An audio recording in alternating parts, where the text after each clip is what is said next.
Proud Alliance 5th edition. Alongside us are our usual suspects, Damros, Vash, Nicodemus, and Royal. Varm will be joining us as soon as he gets over some computer issues. But in the meantime, we are about to continue a conversation with a individual named Tom Hagen. But if someone else would like to sit there and recap what else we've done in the last episode, go ahead. Somebody who's more awake than me want to run with this one?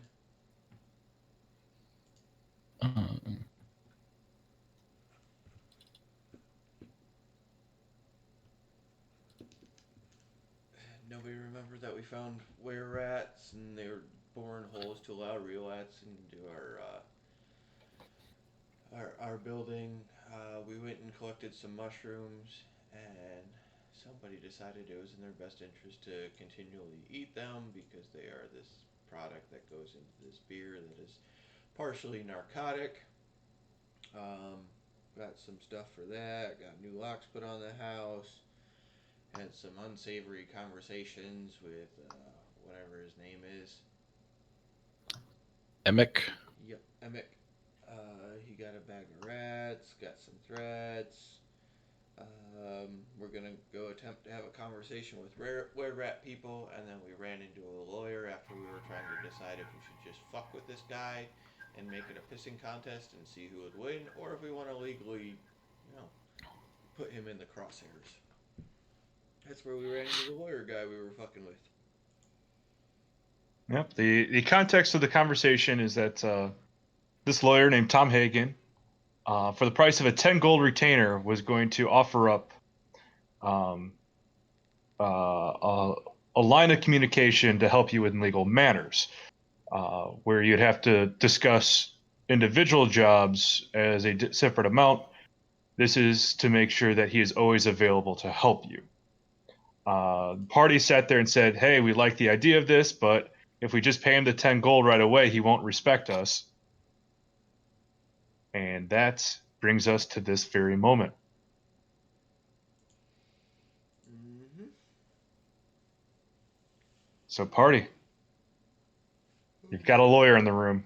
We're in the midst of having the discussion of paying him 10 gold, so I don't know. I'm fine with just outright paying him 10 gold just to get him away from me.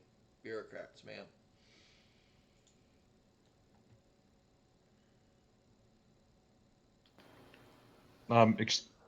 Excuse me, do you happen to have a problem with bureaucrats?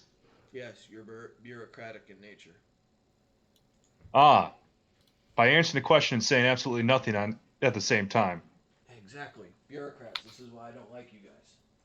No, I was talking about you. Yes, I'm very good at doing what you do. Saying a bunch of words. All right, back to the matter at hand. 10 gold, I feel, is a very reasonable price. Any complaints? I don't have any.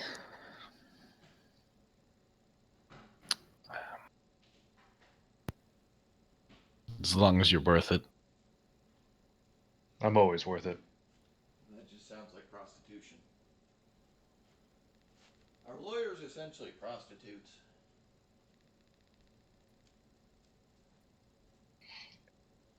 Can I roll a history check? Sure.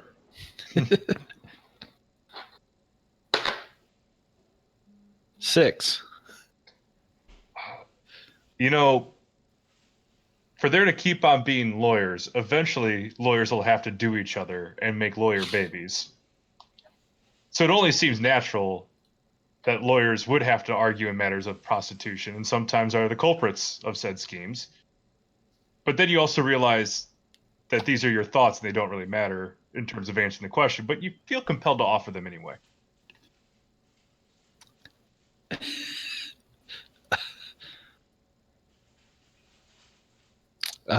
Sometimes.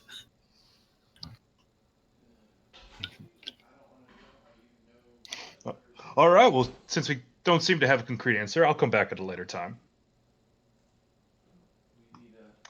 But I'm sure there's going to be times where your affairs need to be put in order, and it's nice to have a voice advocating for you. Why don't we just give him the money, guys? I don't know how much gold I have on me. Hold on. Because I paid for those locks, so. Uh, I currently have 20 gold, 17 silver, and 84 copper. I have a bunch because I was saving, or I have some of those for the group. So I'm Okay. just gonna hand him 10 gold. Can anyone else not understand what Mike's saying at all? I can't understand a word he's saying. I can mostly hear him, but not totally. Yeah, I can't hear him. But yeah, I'm gonna hand over 10 gold. Like, Mike, it literally sounds like your microphone isn't working and your computer is using, like, I don't know if your webcam has a mic or something, but the further you are from your computer, the quieter you are. It may be doing that. Hold on. Because that's exactly what it's doing. All right. Well, Is this I mean- better? yes. It has not changed. It was better when he was like in front. Hold on. If you change microphones, you might need to disconnect from Discord and reconnect to the chat. How about this? Much better. Yeah, it was using the camera mic. I forgot it had that. Everything reset to default, which is always a pain in the ass. All right.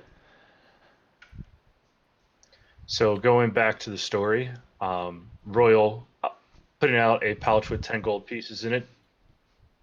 Tom Hagen sits there, reaches out for it, counts to make sure. It's like, well, it seems we have reached an accord. I will sit there and here's my contact information. Here's all of my assistants in the area. If you ever need my services, talk to any of us, and I'll be exactly where you need me to be at the exact time you need me to be. Where can in we terms, find you? He's given you all of his contact information and that of his staff. So you literally just need to go to one of them and just say it. Hmm. Yeah.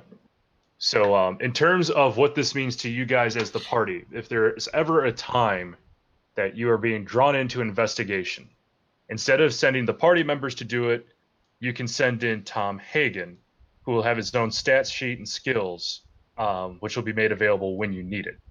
And then you guys can control Tom Hagen as if he's a character in that, in order to give you guys a chance to talk your way out of it or to give you deniability.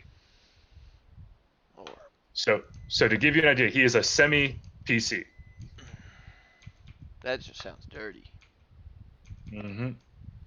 Well, it's an experiment we're trying. Works for me. All right. As Hagen leaves the building. Before he leaves, I need to give him my contact information. Oh, okay. This will be made available. Let me pull up Discord so we can see what you're sending. He pulls. I've already used that card, but still, Yeah. That's my contact info. I mean, he hasn't seen it before, so he just goes like, looks up, looks down, looks up. Goes. The good news here is you're never going to believe you're guilty, which makes my job easier, doesn't it? He folds it up neatly, puts it into his breast pocket, and he goes, "Until we're needed." And he turns around and walks away.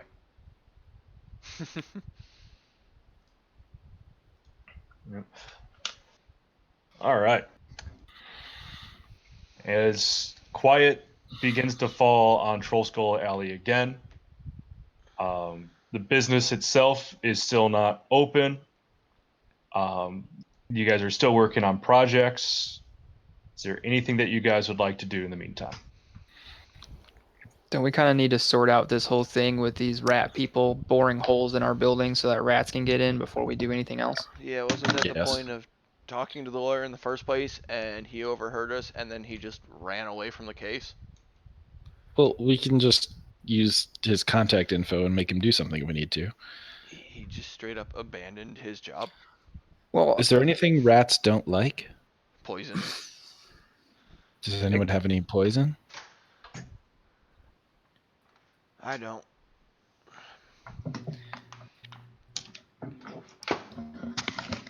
Yeah. There's How much is poison? Poison would be whatever the list price is for in the Adventurer's Guide. I want to say that The amount to poison like a blade is about 10 gold pieces. Let me make sure that's right. So how much to poison the perimeter of the building? A lot. Okay. Because it comes down to like, you'd also sit there and say like there's 4 different kinds of poison. There's contact poisons, ingested poisons, like inhaled powders, and then injury poison, which is the one that would go onto weapons, ammunition, trap components, and that kind of stuff. In terms of specific poisons, ones that you really want to go is the more benign ones run at 150 gold piece. The more like the more severe ones at 2,000 gold.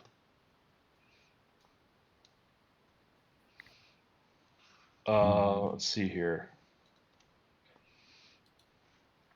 For example, a truth serum as an ingested poison is 150 gold pieces.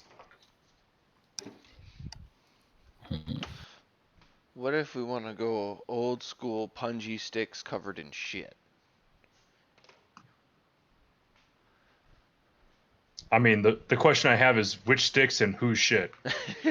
Very good questions. I'll get back to you.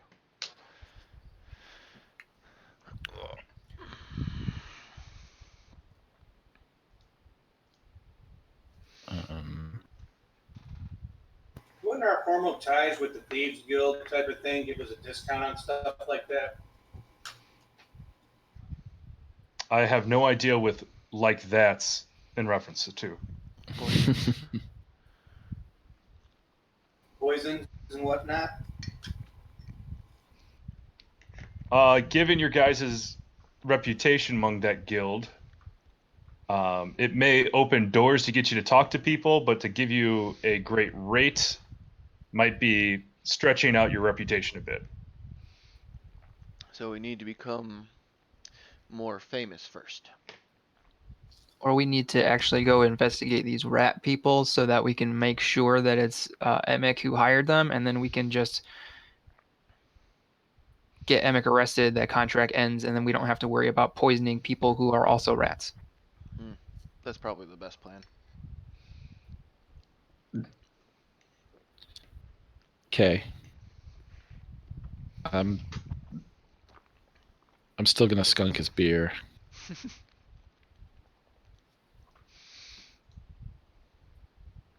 All right. We did learn last session where the rat people are hiding out. It is about what time, Jay? With the fact that Hagen came in and that just ended, you're within business hours of the day. So I would sit there and say it's about 3 p.m. And knowing they do a lot of their much more dangerous work at night, so probably their better individuals would be in some kind of a standby mode right now. Probably be a good idea to go now.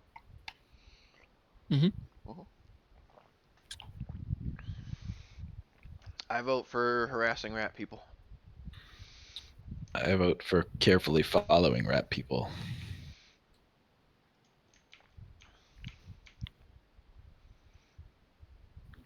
Alright, I say let's do this. Yeah, let's go. Okay. So as you guys head up to where you know and make sure I got the name right of this, the Shard Shunners, the gang of rare rats. Let me make sure that you guys have control of your tokens. And you head into their sort of rundown, dilapidated hideout. It's right around the end of business hours on this. And it just so happens to be a changing of the guard with these individuals. And making sure that's set up. There we go. All right. So in this sort of open threshold, you guys can place yourselves wherever you want. As far as the building itself, You do see it made out of cobbled stone that has been, through your best guess, a foreclosed building for at least the last 25 years. There's messes strewn across the floor, a giant iron spiral staircase in the back corner. You see individuals, some in rat form, some in a hybrid were-rat form, and some in human form, walking around taking care of tasks in whichever mode would be deemed most efficient. They seem wholly disinterested in you. At this moment, you're not sneaking around, you're not hiding, and, and you've yet to make your first approach. It's probably a good thing we should have talked about is how we want to approach these guys. We want to find out as much information as possible within the extent of the law.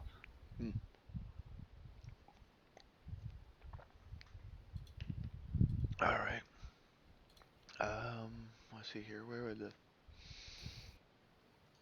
So I figure I'm gonna approach this individual over here and say, "Excuse me, who's in charge and where can I find them?" We're all in charge.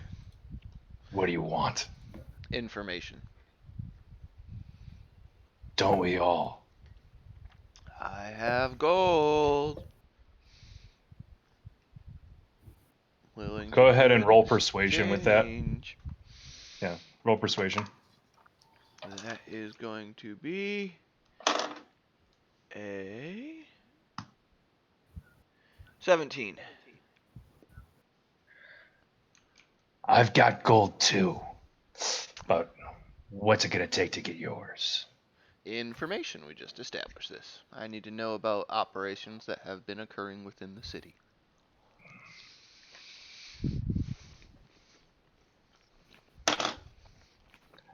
Look, I want your gold. Let's not make a mistake, but that's taking your gold for that answer is gonna sit there and cost me money down the road. So I'm sorry. No, because it's a That's not for sale. operation you are already part of, so. I already have some information. I just need verifying of facts is all. And you guys have that verification. I don't think you understood what I said, is that the money that I get from you for that information closes more doors for me than it opens. Good luck. You underestimate this. As in like true Law and Order edition, he goes right back to work.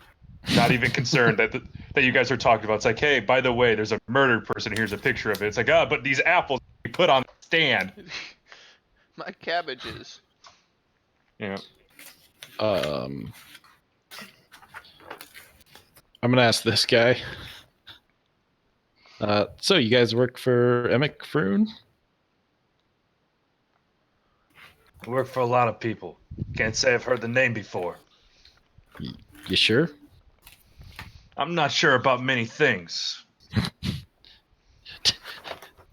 Do you know who you work for when you do things? Look, I gotta tell you, I work for one person and one person only, and that's me. How do you get paid?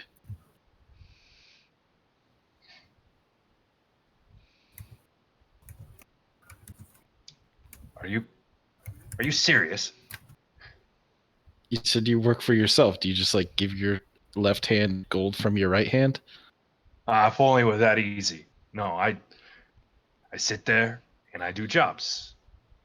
And I do the jobs I choose to do, and I make the money I choose to take. Who gives you money?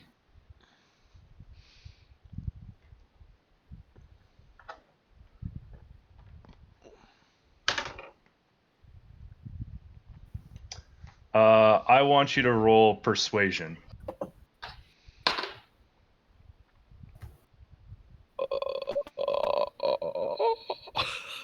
Guess what I rolled? A 1. The natural 20. I rolled a natural 20 with a +4. All right. So as he sits there and looks at you, he's trying to glean why you're asking, but like looking at your body language, trying to look through the mask and sit there and say, why the hell are you so intent on asking about what kind of, like, where I get my money from? And kind of looks at you as like, yo, I get these contracts. The contracts are what pays me money. All right? Not a good enough answer for you, buddy? Where do you get the contracts? Are you really that stupid? People sit there and come to me to do some work. I make a contract so I know I'm getting paid, and then I go do that work.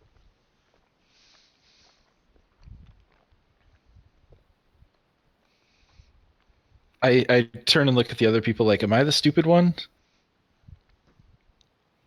Like, where do you, who are these people?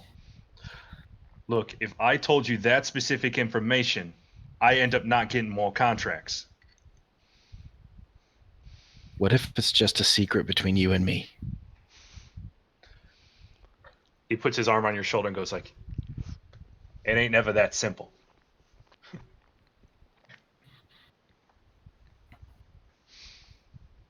Now the question is, does he maintain these contracts somewhere physically? Yeah, I'm not saying that out loud.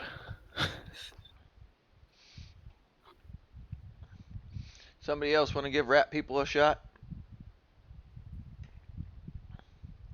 Either that or we can just go murder hobo on them.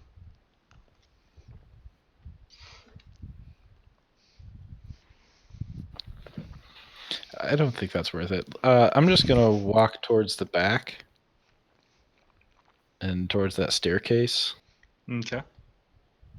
Anybody doing anything? They are wholly disinterested in you. Okay, so what's up here?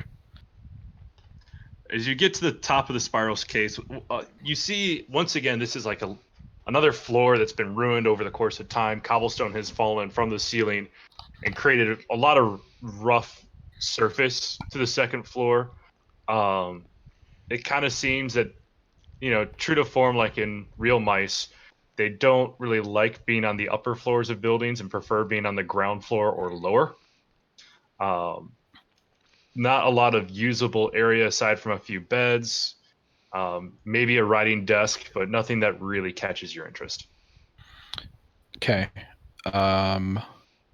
I'd like to just kind of look around this whole place to see if they keep papers anywhere. Okay. Questions is, are you trying to sit there and rifle through stuff right in front of them, or are you just kind of like looking around and seeing where they could? I want to try to like act casual, like I'm not really digging through stuff too hard, but like maybe Okay. I'm opening drawers, but like that kind of thing, but not like digging through the stuff. Okay.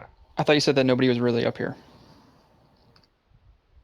I was under the impression you went back to the bottom floor. Yeah, I was saying I'm I'm going back downstairs because it seems like where more stuff is going on.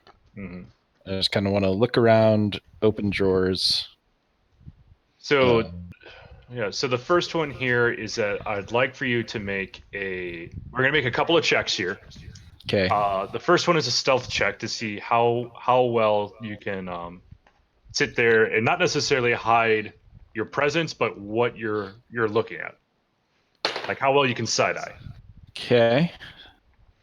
That is a 19. Okay. The next one here is your sleight of hand. Okay. Or can you Sleight of hand is 11. Okay. And then what is your passive investigation? 11. 11.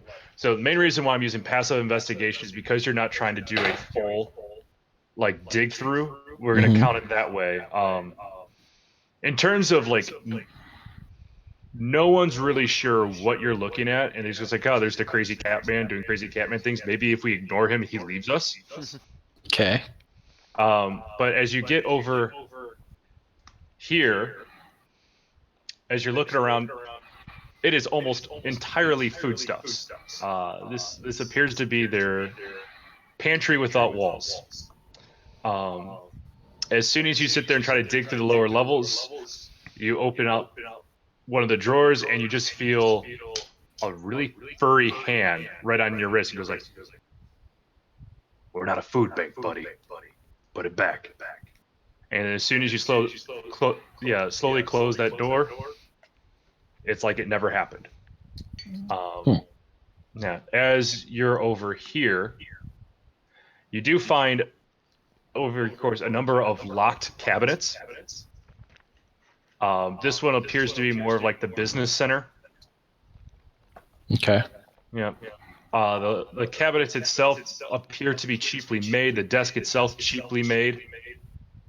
Seems like it's things that they found, How and they've jerry-rigged their own security systems to it. how big is this thing? That desk is Yeah. it's once it get like it's like the size of a regular desk, like in your college dorm room. Mm-hmm. But there's a lot of like cobbled together drawers and security boxes that are attached to this. As you look down to the ground, like it does look like it's bolted into the ground. That was my next question. Yeah. Is anyone else getting an echo? Yes, I'm getting an echo. I did a couple times, but it's kind of not the whole time. Yeah, I think it might be your computer, Scott. Okay, let's see what I can do.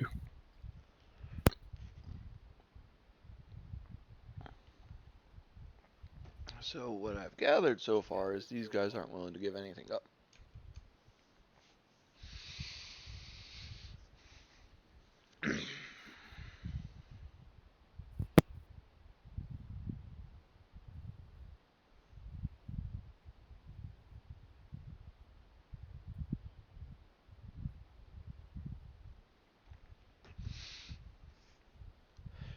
Well, we already know they're cowards. We might as well frickin' corner them, slaughter them, and call it a day.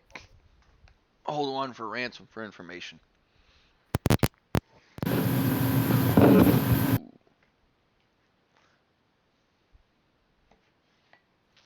I don't know, Vash. What do you think?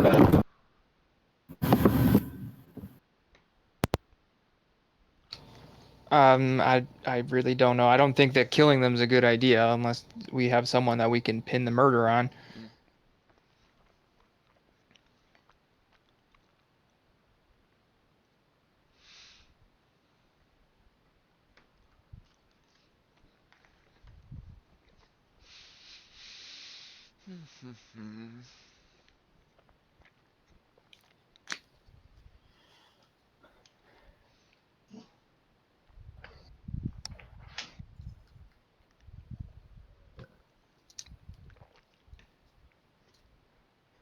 Well,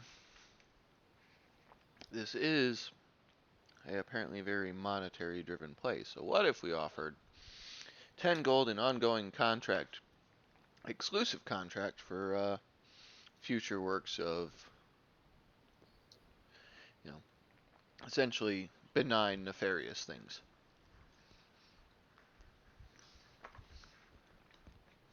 Like what? Like getting us more ingredients for the magic booze. We don't have to give specifics. We just have to say benign, nefarious contracts.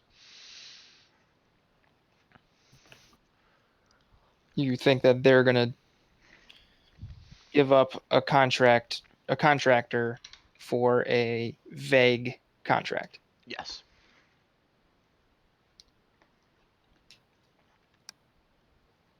Seeing as they weren't willing to give up information for gold, I'm on the murder hobo route. Mike, they weren't able to sit there and take your gold for what they believe to be a loss in speculative gain. Oh, me as Mike knows that. Damrose is Okay. just pissed off. Am I echoing? I mean, it don't wasn't think you so. that was echoing it. I believe your mic was the one on Discord that was active when the echo was going on, but I don't hear myself echoing, so I don't think you're doing it anymore. Okay. So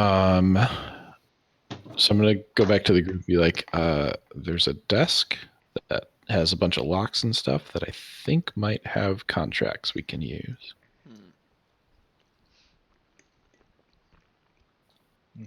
Hmm. Anybody have some thieves' tools handy? That I do. So, point me in the direction of said desk. So I'm just gonna walk Damros over here, Okay. and like nod him over to the desk. But I'm Remember this. gonna, Yeah. yep. But I'm gonna stay over by the food, Okay. and I'm gonna kind of rifle through stuff.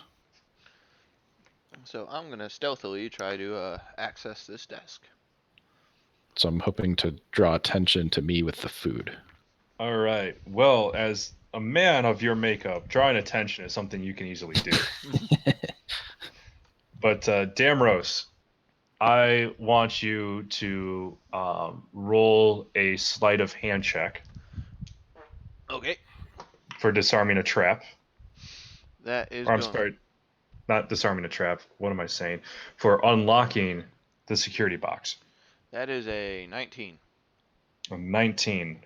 All right. So as soon as you put in the lockpick and putting in the shimmy to try to figure out where the bar is, and as soon as you rake over the makeshift lock, you hear a click. Hmm. What would you like to do as a reaction to the click? Is it a click that I am used to hearing in locks, or an abnormal click coming from elsewhere within said container? 100% abnormal click. Hmm.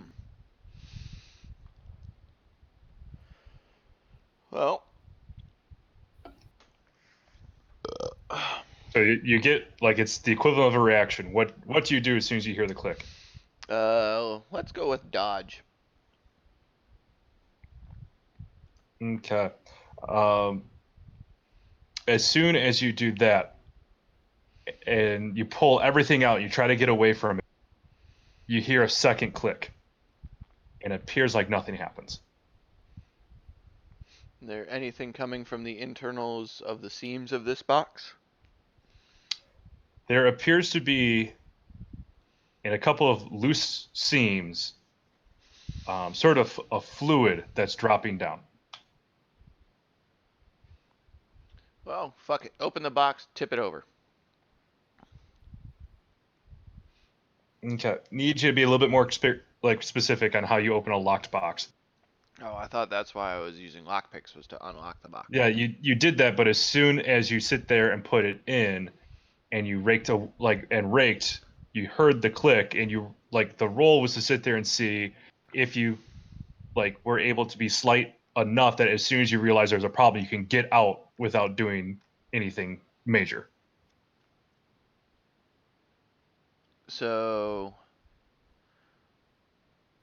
I'm guessing then I would like to attempt to disarm it.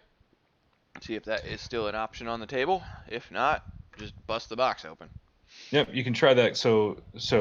On this one, different sleight of hand check for disarming the trap. Okay. 15. All right, so yeah, you're able to sit there and this time looking specifically for the trap instead of the lock, you're able to take the pressure string that set up a burn trap away and disengage that. Going back to the original lock, you're very, very accustomed with that particular band of jerry-rigged lock. It's not very difficult to sit there and open up. As you do that, you do see a number of contracts, and a handful of them, like about the top third of each contract, has been soaked in an accelerant. But not ignited? Not ignited. Okay. Well, I would subtly like to remove them from the box, fold them up Okay. carefully, and stick them into my pocket in a manner that All would prevent any kind of destruction of text on them. right, and as you do that, we'll sit there and go to Royal. Royal, as you're trying to make a commotion. On this one, I'm going to have you make a charisma check. Okay. Um,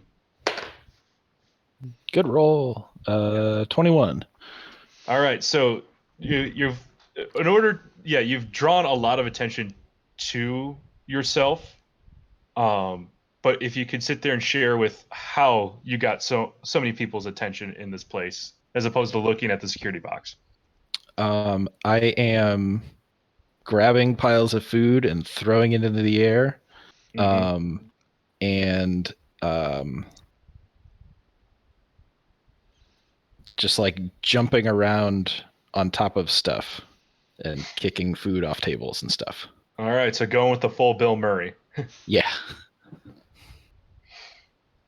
At this point, you find the one like not hardened were rat, maybe the one that's newest to this version of lycanthropy, and Kosa's like, no, please, come, we need to eat that. No, that's incredibly unsanitary. Please, for the love of God, just get off of the table. Yeah. But in terms of making a show, making a performance, hell yeah, buddy.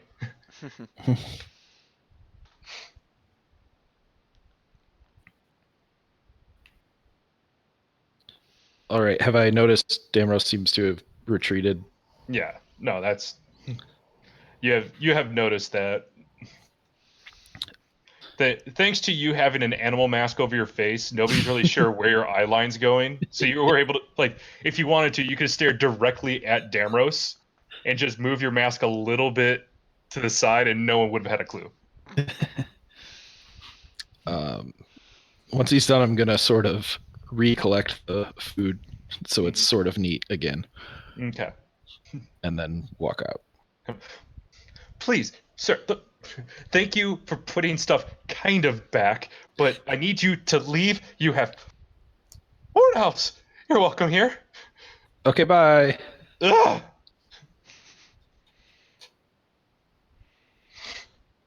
I just look at everybody else and flash a little bit of the stack of paper I got and just motion to leave.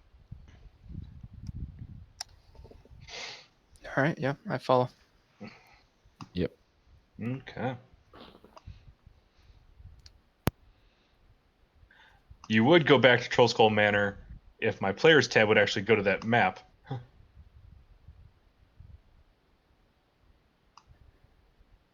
All right, and as you guys go around,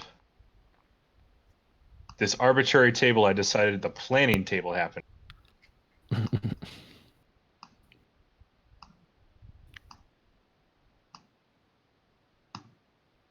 It now ends up coming into nighttime.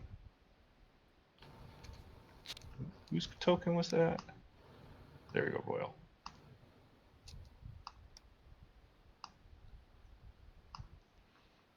What would you guys like to do?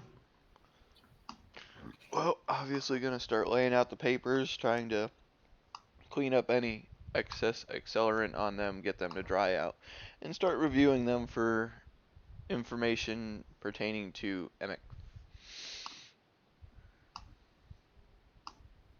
All right. So the accelerant has sat there and messed with some of the like ink on there in terms of it made it spread out a little bit. So there are times that you have trouble with seeing, is that letter a capital R or a capital B, things of that nature. But but everything's still with a little bit of time readable. As you go through, you find some of these contracts to be smuggling routes, making for controlled substances possible to get into Waterdeep. Some of these are protection orders. Some of these are fencing orders and agreements. And then you find some for, in their words, intentional damage for the purpose of increasing reputation of a venue. You end up seeing the name Emic signed on this one.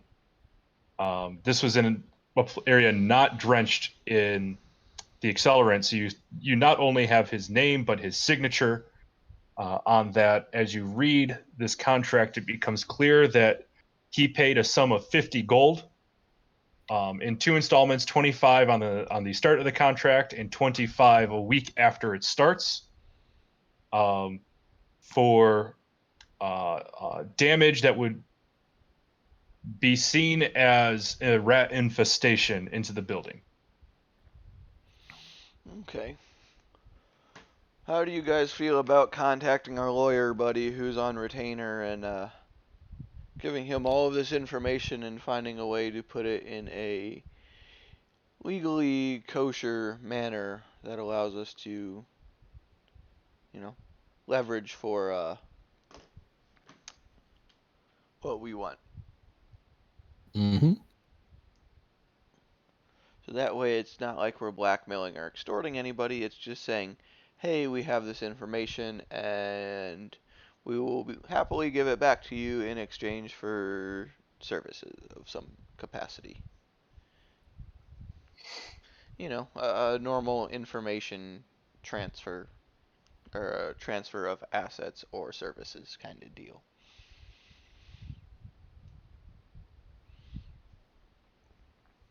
Or we could just go straight to the law and get Emic removed right now by showing them the contract and get the rat people fucked up. I mean, I think if we were to like present with like to show Tom Hagen like what we found with the proof that Emic was behind it, which I'm assuming, right? I kind of missed some stuff there. There was a contract from Emic to do this job. Yes. Okay. So I mean, yeah, I mean, if we go through Tom Hagen, I'm sure that he knows the appropriate legal channels that would protect our interests while also getting, achieving what we want done. Mm-hmm. Yeah. I mean, we did hire a lawyer. We should probably use him to do lawyery things at Yep. times. I did say call. Yeah, I say call the lawyer. Yeah. All right. Call the lawyer. All right. I open the front door and shout, "Lawyer!" Does it work? Lawyer? Lawyer. About 15 minutes later, he sits there and goes like, you happen to be very lucky just shouting lawyer. It's not often I'm just walking down the street and I hear, lawyer! How many This other probably lawyers wouldn't showed work. up? It's really Often. worked out twice now that you've been around when we kind of needed a lawyer. So I'm gonna keep doing this. It's kind of weird, actually. I feel Yes, like he actually, doesn't have much real work and just hangs out by his in Waterdeep Law School, we were taught of this this thing called lawyer ex machina, which is there's always a lawyer that shows up exactly when you need.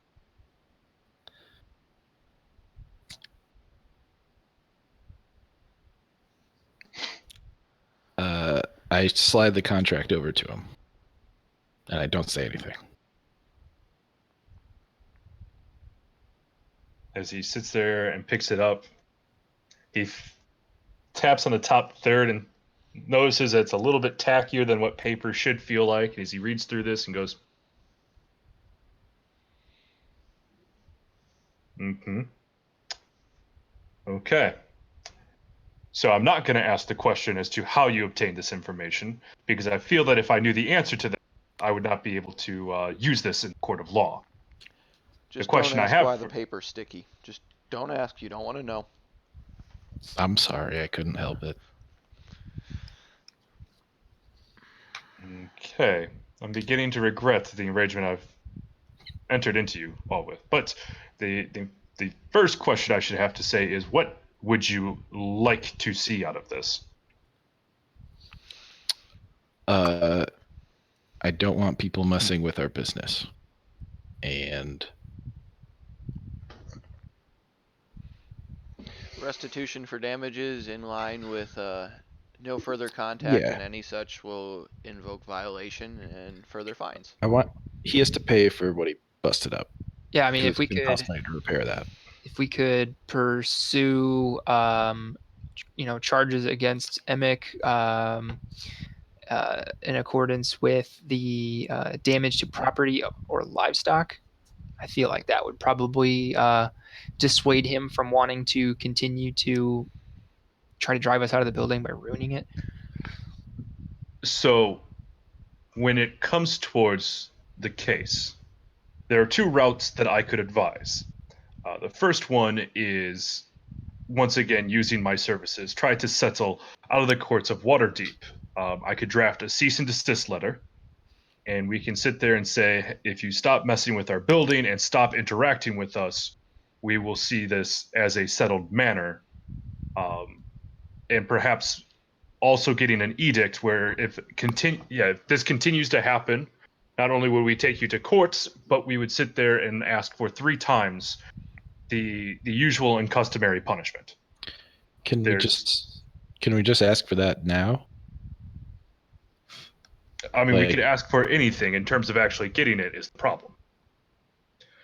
Otherwise, we can end this through the legal channels, and the case may end up taking a couple of days for there to be ruling, and a couple of weeks for him to put together the money and actually pay for the damages.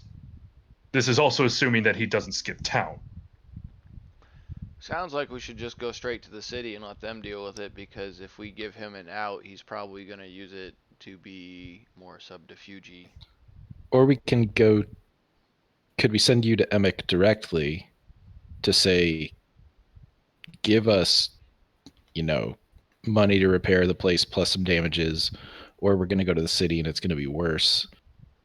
The problematic language on here is that if you do not comply with the first order, the recourse will end up being worse. If you want to sit there and settle out of court, you can sit there and say, you can sit there and say, this is what it would take to solve this.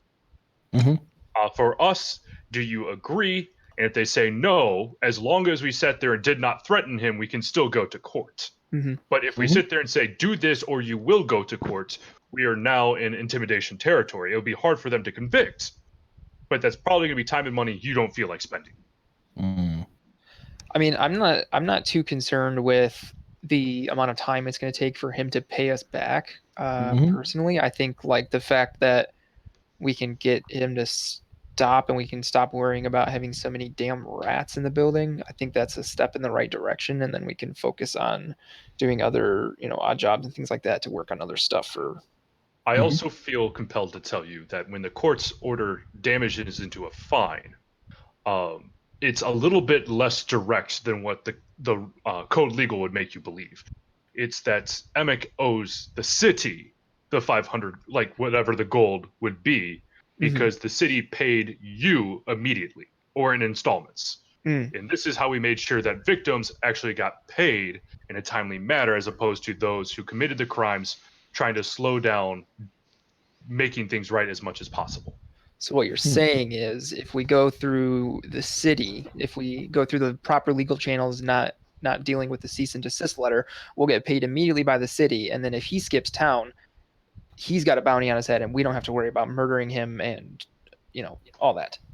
Yes, because if we have found in legal codes that individuals who end up not paying their debts tend to get murdered with cause, and that's still a crime. So we ended up having to draft in that unwritten caveat to make sure that we're not just the wild, wild west. We don't want any Will Smiths. We don't want any of that other guy in Wild Wild West. We don't want the Wild Wild West. We don't want mechanized spiders. It's Kevin Kline, by the way.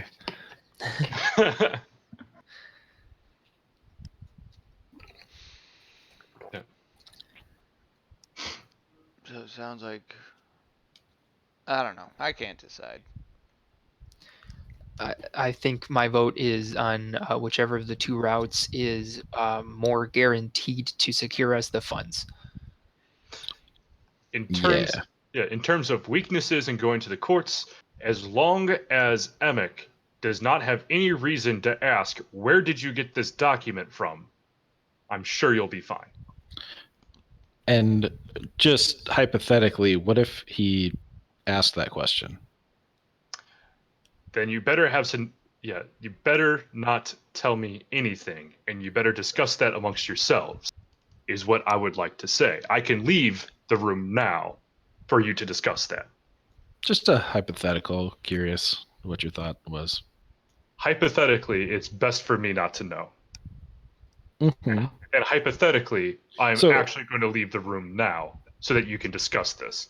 Just right quick before you leave. All right. Emic just happens to ask, and you I mean, there's no reason for him to have asked, but he asked. Mhm. Anything to worry about?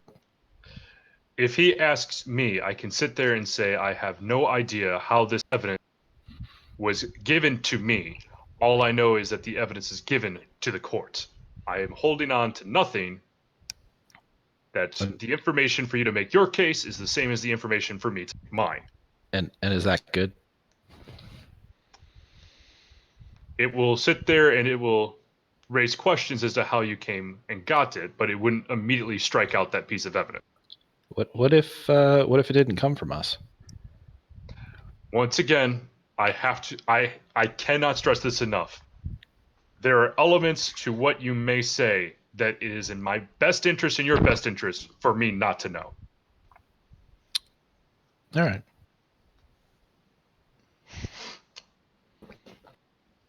Here's the deal. I shall leave this in your hands, and he puts the contract back down, and I'll come back in the morning to see how you want to proceed. I will take, as in terms of whatever the damages and fines are, this is an open and shut case, assuming it goes the way we predict. Fees for this, usual and customary for the lawyer, is 3% of whatever the gold you get out of this case would be. On a loss, since you didn't make anything, I won't charge anything this time. Okay. All right, I will see you tomorrow morning with your answer. Boop, boop, boop, boop, boop. So do we want to give him a chance to even up first?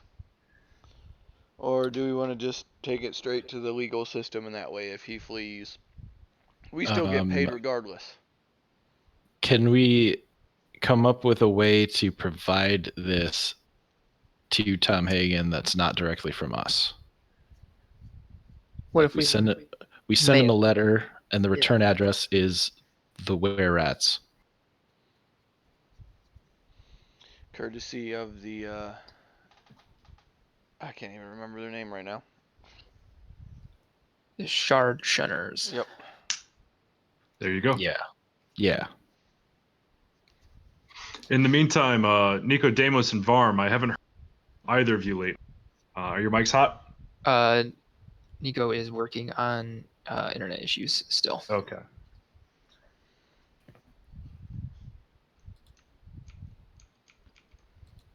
Okay, I've got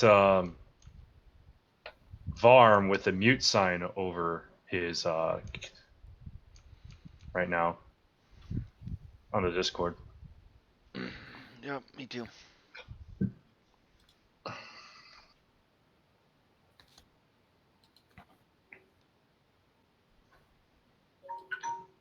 Hold on a second, my phone's going off. Okay, sounds like an alarm.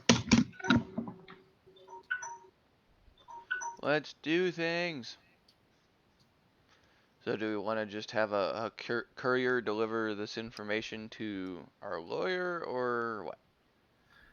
That's what I would do. Yeah. That's probably the safest route. Okay. Is anybody good at like forging so you can make it look like it's from them? Well, that's the beautiful thing, is they're underbellies, so they really probably don't have any set kind of signature for their work if they're smart. Okay. At least to make it look more clearly not ours. I'm echoing again. I am only proficient with thieves' tools, not a forgery kit, so. Yeah. Neither am I. I think it would be fine. Yeah, it should be okay. Plus, it's not like we're like signing it or anything. No, yeah, it's just plausible deniability. Yeah. And he just had these documents acquired via courier. And we can do like what we did before with the rat bag and just go through like 3 different people. Mm-hmm.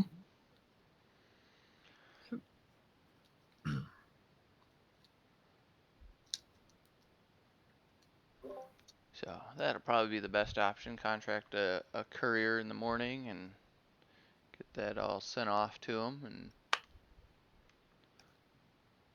Yep, I'm good with that. that Mhm. way he has them in a official, unofficial capacity, and if asked, he acquired these documents via courier. Okay. Anybody else like to do something tonight?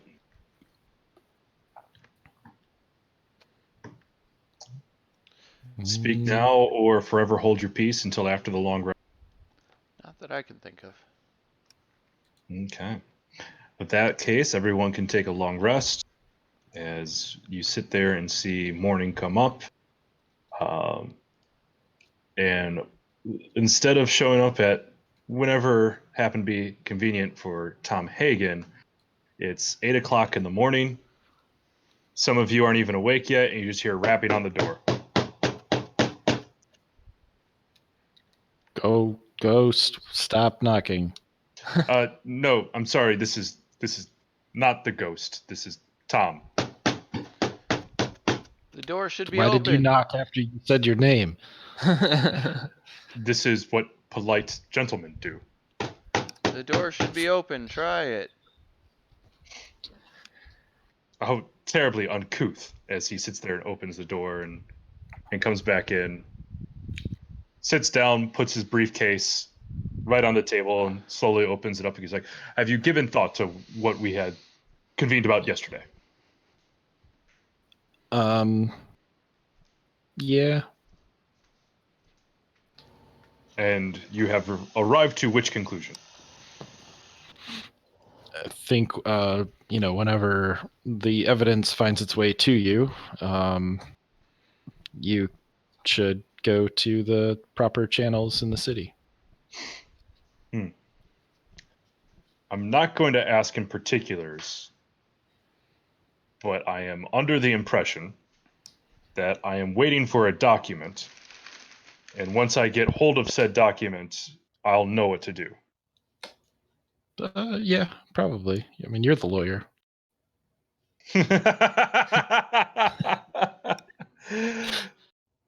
For those of you who aren't aware of that in joke, is that a member of our party is a lawyer, past the bar and everything, and I'm not that person. So there may be some sessions afterwards, like, yeah. So by the way, you're the world's worst lawyer. Is that what you think happens? Like, well, look at his Law and Order episodes. We're just doing the Law and Order version of law. That's cool. Yeah. Yeah. I mean, I figured that's what Scott was going to come to the conclusion of when I named him Tom Hagen.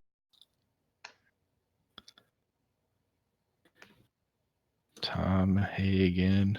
Oh my God, it's a Criterion movie. There's two of them are Ah. Criterion movies. I see what you did there. Yes. Okay, it took me a minute. Gotcha. Oh my gosh.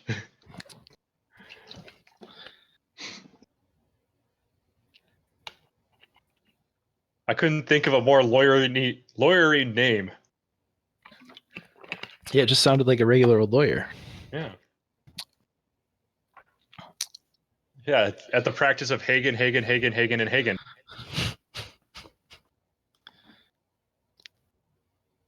You think at a certain portion to go over Hagen and Sons, but nope, 5 Hagens.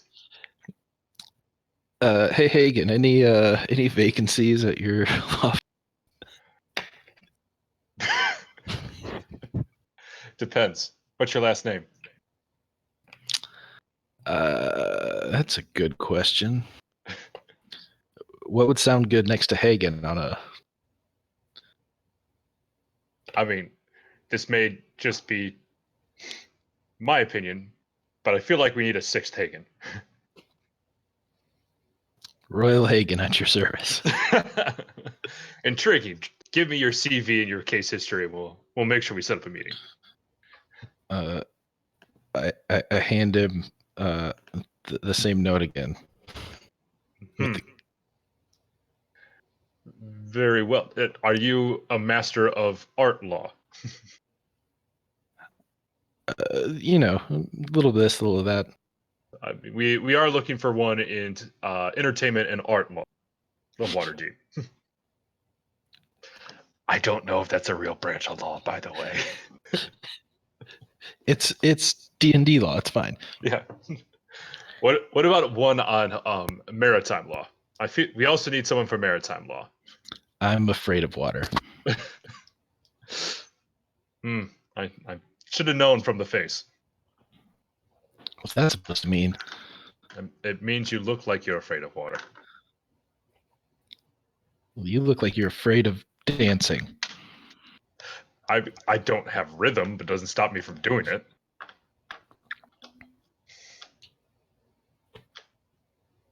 Anybody need anything else from this guy? Great, because I felt like I was wearing out my too. I will send correspondence when the matter has reached the courts. But the number one thing I'd like to ask of you is to not stir up Emic. We are currently in an advantageous position in this case, and I would like us to not ruin that. Okay. Okay. Yep. Boop, boop, boop, boop, boop, boop. That's the sound he makes every time he walks away, apparently.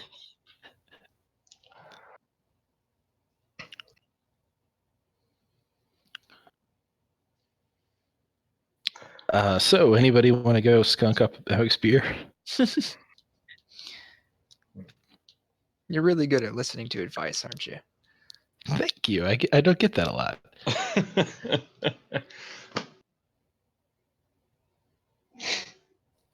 Okay. Anything else you guys would like to do today? Contact Carpenters Guild, see if they have any jobs on hand for things to do for. So we can get the roof fixed. In terms of the Carpenters Guild, is there anything that they need according to this book?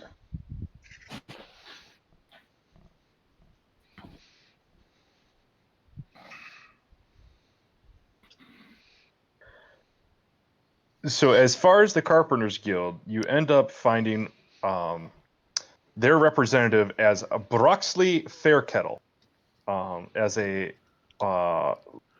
kind of laid-back, strong-heart halfling. As he sits there and says, in terms of what we would need as the Carpenters, Roofers, and Plasterers Guild, we're very, very much okay in terms of resources right now. If you would like, we can sit there and not only repair the roof, but all the structural integrity. Given the base of the floor plans, it would take 800 gold over the next 12 days in order for us to fix everything into pristine condition. If you would like us to fix individual items instead, we can talk about that as a reduced time frame and reduced rate. Okay, I guess we're gonna keep shopping around. Although I hope that you do end up working with us as opposed to there's a competitor, like a fellow inn and tavern keeper in Waterdeep who, when heard our prices, balked immediately at the price and decided to do it himself. I can't wait for him to find out that it's going to be more expensive to repair things himself than it is to use professionals. Mm-hmm. Over 12 days? Over 12 days.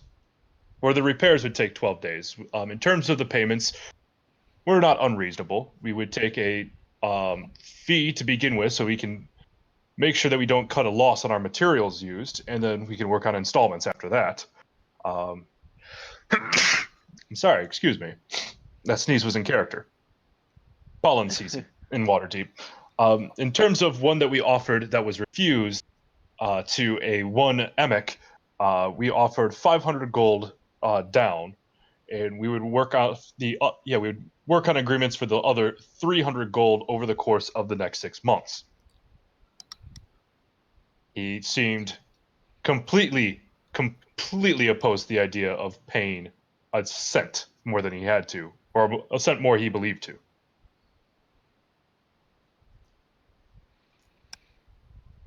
Mm-hmm.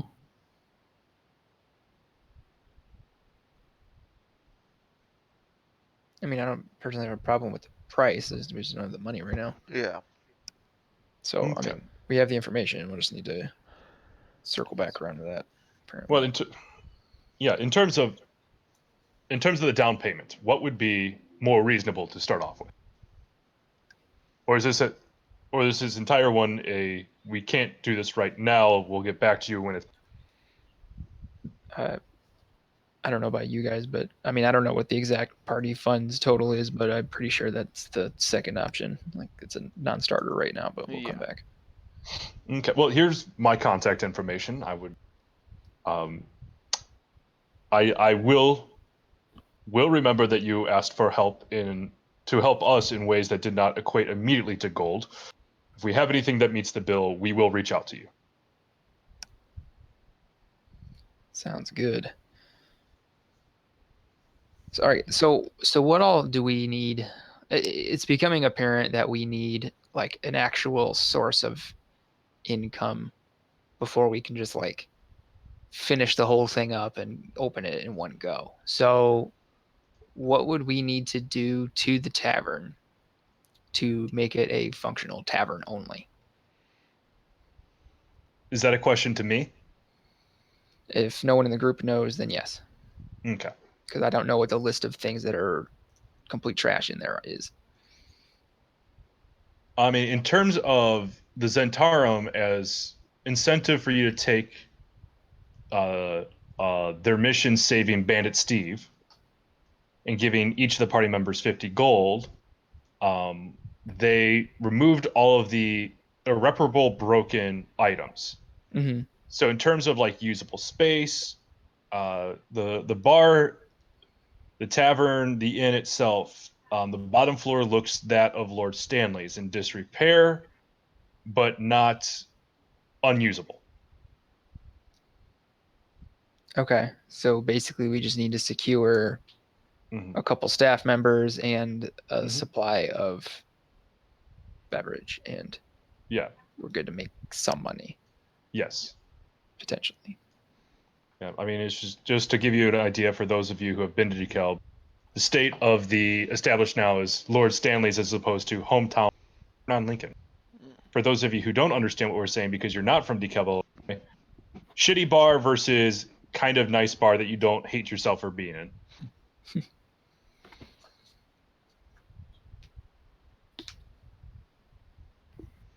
Oh man, I gotta go to the bathroom. I'll be back. All right. Actually, if you guys want, we can take a 10-minute break and go. Yeah, give you guys a chance to think about what you'd like to do next. Okay. Yep. Sure. We'll be back at 4:30.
So can you guys hear me?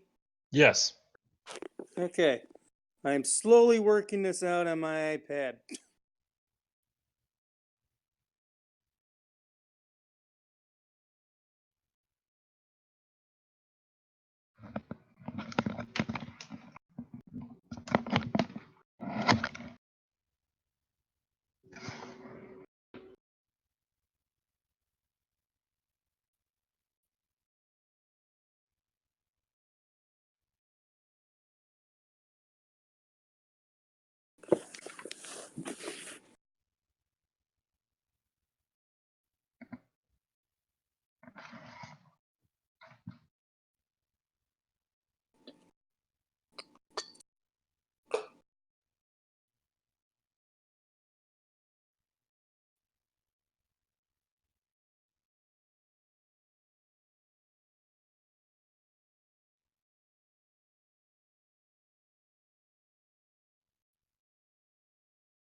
All right, I'm back.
I'm back. That was meant for April. Ah, There.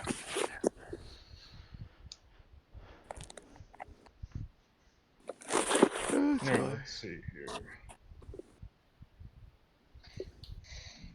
So I'm just waiting on Scott.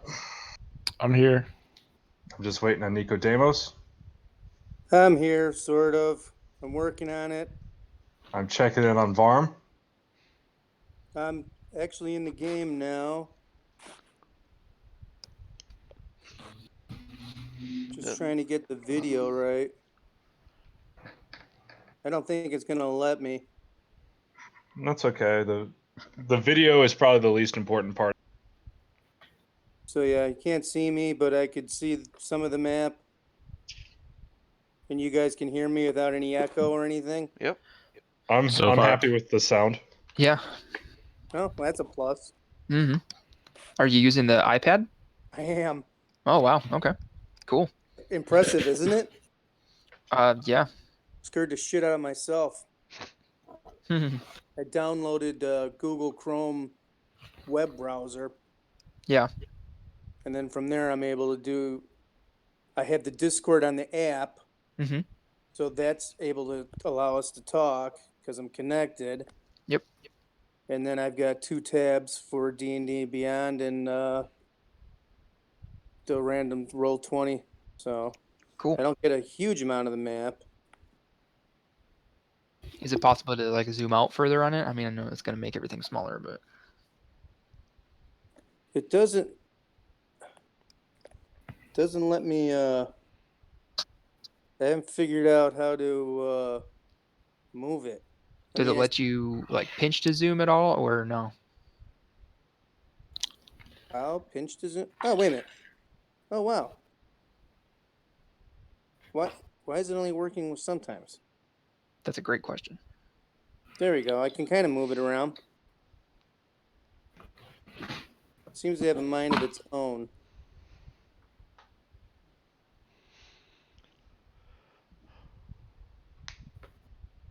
It's like it uses 2 fingers. Is that what you were talking about? Yeah. What do you call that? Pinch is the industry term for that. Well, it doesn't like being pinched because it'll go to a different screen altogether. Mm. There we go. Now we look like we're in the kitchen common room, Yep. sitting around a table. Mm. All right, man. Sweet deal. As we come back into the session,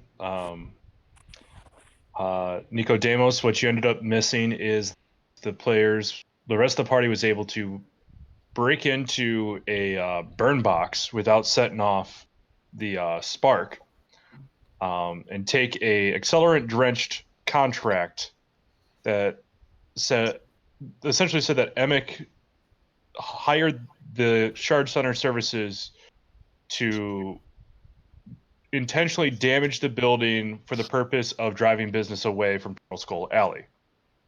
The party then summoned Tom Hagen. Hagen gave legal options, gave an out-of-court option and an in-court option, and allowed the party time to think about it, while also not wanting to find out how the party came into possession of that contract. Wait, hold on a second. What's a burn box? Are you saying they disarmed a trap? Yes. Yeah.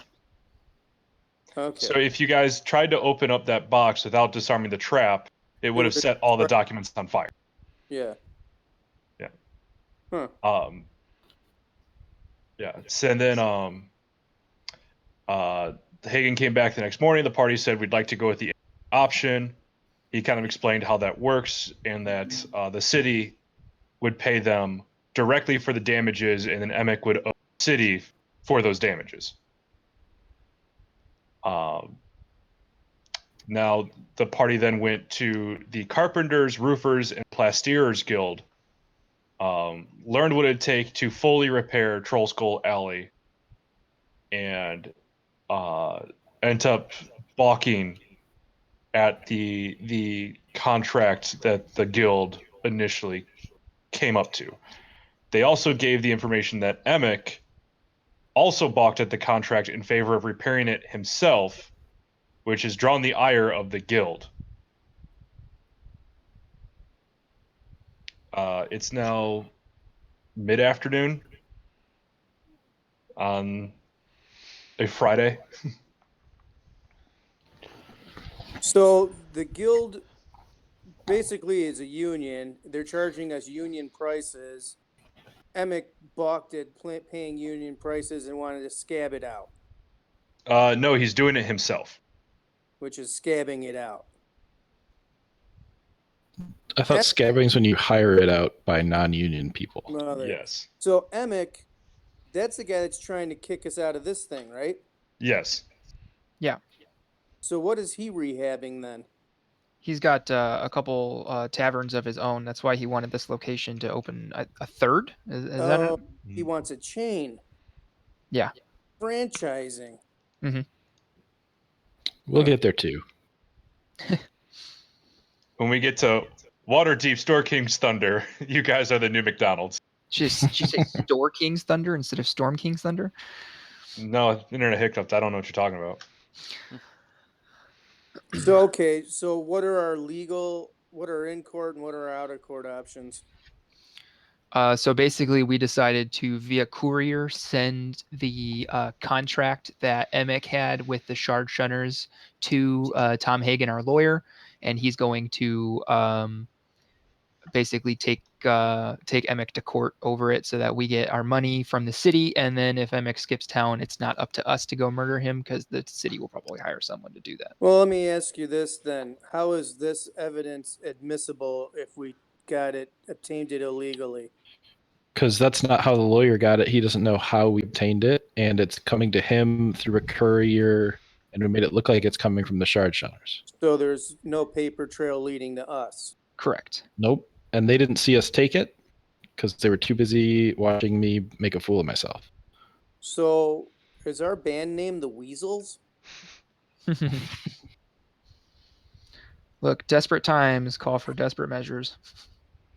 Okay. I guess so. I mean, I'm on an iPad Pro now. Yeah. Look, do you know how much fake money it takes to get this fake business up in this fake game that's all in our imagination? That sounds like Acquisitions Incorporated from Neverwinter. There actually is a Acquisitions Incorporated module now. Oh yeah, it's in Neverwinter too. Mm-hmm. I'm heavy into that game. So okay, now we got to wait for the legal channels. Yes, but we so may now wanna... what? Sorry, go ahead, Mike. Oh, I was just thinking, with the comment you made earlier about getting some form of sustainable income, we might want to go see about purchasing at least some booze and some food. And so remember, you had talked to Hammond Craddock, who the human who had the tiefling writing down everything he said and basically annoyingly agreeing with how he phrased things. you have the liquor license, and you do have that road already built. Right. We just need to actually like obtain No, like libations. I'm telling you that's something that's hand waving because you've already done the work to get it. Oh, okay. So we just need to hire some people to run the tavern then, basically. Yes. Okay. Well, Yeah, do 'cause we have a that's- food license then too? So, from the way that it comes down to this is, um, so the out of game answer is when I read what it'd take for the Butchers Guild in order to do whatever it wanted, it was completely just like, oh, and one more thing, and it didn't really sound fun at all. So I kind of just melded that into the liquor license as well. Is that your liquor license allows you food and drink together? Okay, so now we have a tavern or a pub license as opposed to a bar or a restaurant. Yes. So it'd be like a Class A liquor license in the state of Illinois, where a Class B allows you to have a bar, but you can't like it. You can't have hard liquors. It's basically you get beer or wine, and that's it. And you can't have like full menus. Whereas this is the Class A, where you can have the full bar and a full menu. All right, so far sounds good. Now all we need Mhm. is to start fixing up this joint at least so it's presentable, so our clientele comes in. Oh, Yeah, you that's don't right. want that Lord We Stanley's want clientele. we want scum downstairs and good stuff upstairs. So are we building a staircase to the outside so we can have the different clientele not have to go through the scum? I think there actually is one. Yeah. So this door or the stairway to the southeast goes directly to the second floor. Okay, and will that license work for both ends? Because it's almost like two separate joints. So the basis of this is it goes based off of address. So this is all the same building. So okay, so is there going to be? Are we going to be able to? Is there like a dumb waiter to bring food up to the next level type thing? Or are we not serving food up there and it's just going to be like a casino type of thing? I mean, I think that we'll probably hire a small wait staff that can handle that. I think that would make Like- sense. I Mostly think one of the halflings. other Keep things them I small. missed was the financials that we have. It sounds to me like we need a lot of gold, and I'm not sure how we're getting it. So once again, using the player's handbook as basis of comparison. Um, to give you an idea of what a skilled artisan makes is 1 gold piece a day, which means for skilled tradesmen, they end up making about 350, 360 gold per year. So if you're going into individuals where it is a job that does not require tradecraft, the pricing for that goes down astronomically. So the daily wage for the people that you're hiring will probably be in the like single digit silvers range or upper digit coppers range. Okay, so are we hiring like an artisan chef and an artisan brewer? I don't think we need to do that at first. I think that we should hire basically like a skeleton crew so that we can at least start getting people in the door and making a little bit of gold off of that. And then as we do more work to fix the building up so that we can fix the roof leaks and all that stuff and start using the upper levels, I think then we can bring in some more skilled laborers at that point. The nice thing about hiring people is that we have the ghost of the owner who can let us know if anybody is being dishonest, like taking And he's money from our and he coffers. and he's willing to do that. Probably. He seems like he's a cool guy, or was. Okay. At this point, on the chalkboard, he just writes, "Thanks, bro." All right. Am I almost up to speed then? This is the Yeah. first time I've had a conversation with you guys where I got everything and not just consonants. Yeah, in terms of this,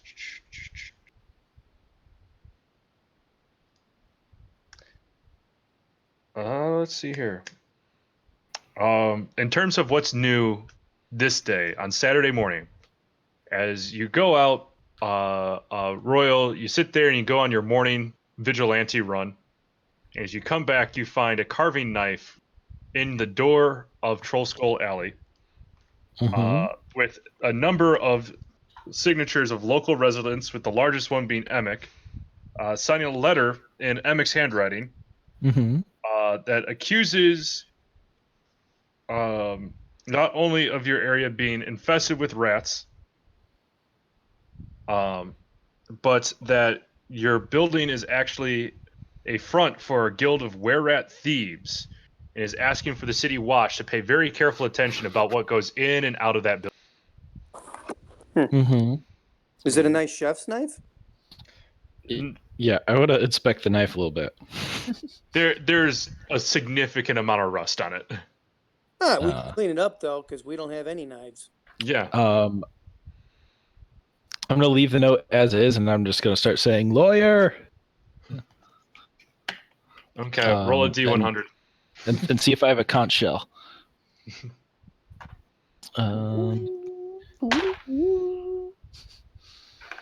The double zeros is 0.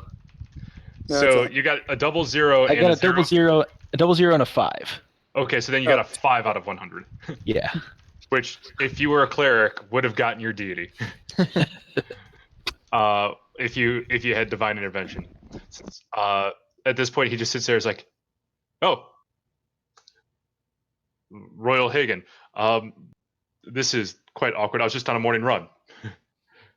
So was I. Were you looking for criminals to beat up too? No, I was looking to prevent heart attacks. Okay. Okay. Can you take a look at this thing on the door?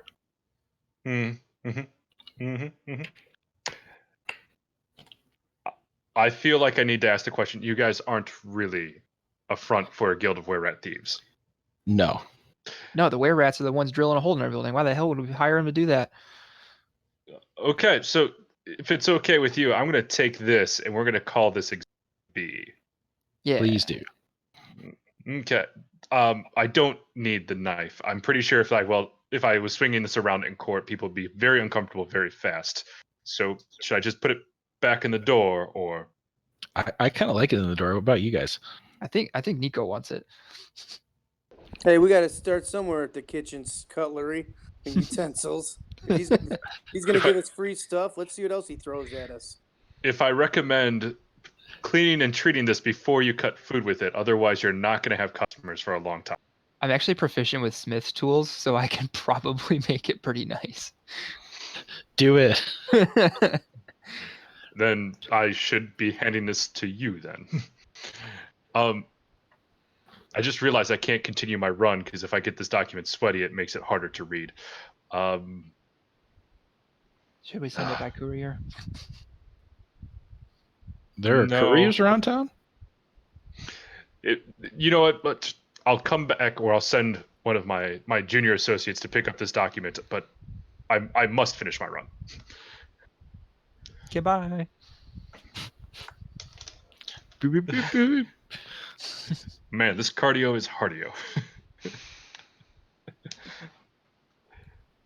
Can I just sit there and say I really regret sitting there picking the status quo? It's like you shout out lawyer and Tom's just there. His contact info card just said shout lawyer. You made your Waterdeep bed, now lie in it. Oh man. All right. Well, the next couple of days pass. In true to form, from what Hagen said. There we go. A 27, a 26, and a 38. The case open and shut. In terms of what the court officially found, and let me make sure that I have the code legal up so I can say specifically what's going on, pinned stuff. Open original. Yep. I don't care if that link is spoopy.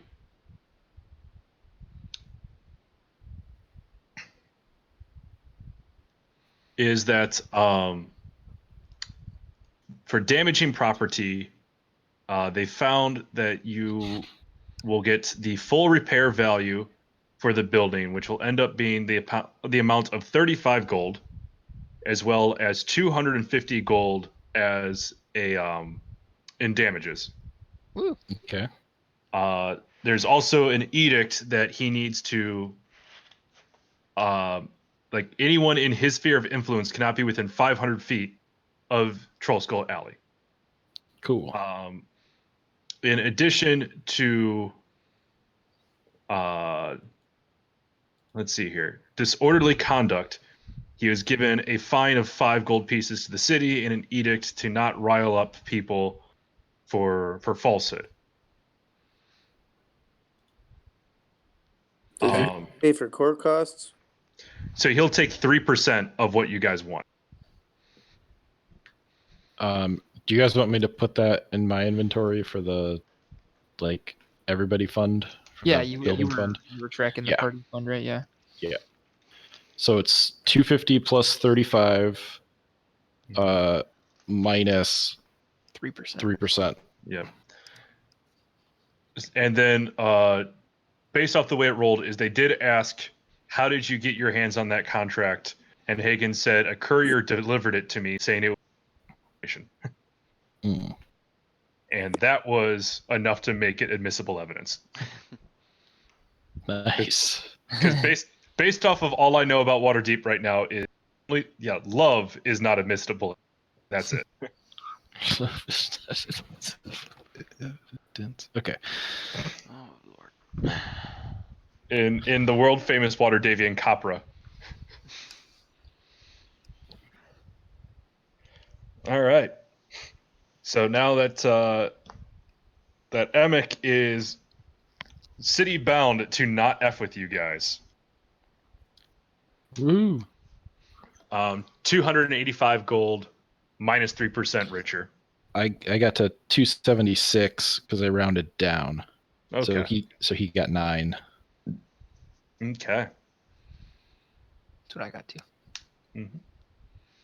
Well, good, because he got 9. Good. And so far, knowing you guys a week, he's made almost 20 gold. Seems like it's a good deal for him. Yeah, especially if people keep trying to fuck with us. Yep. Well, you're adventurers. Fucking with you and you fucking with them is.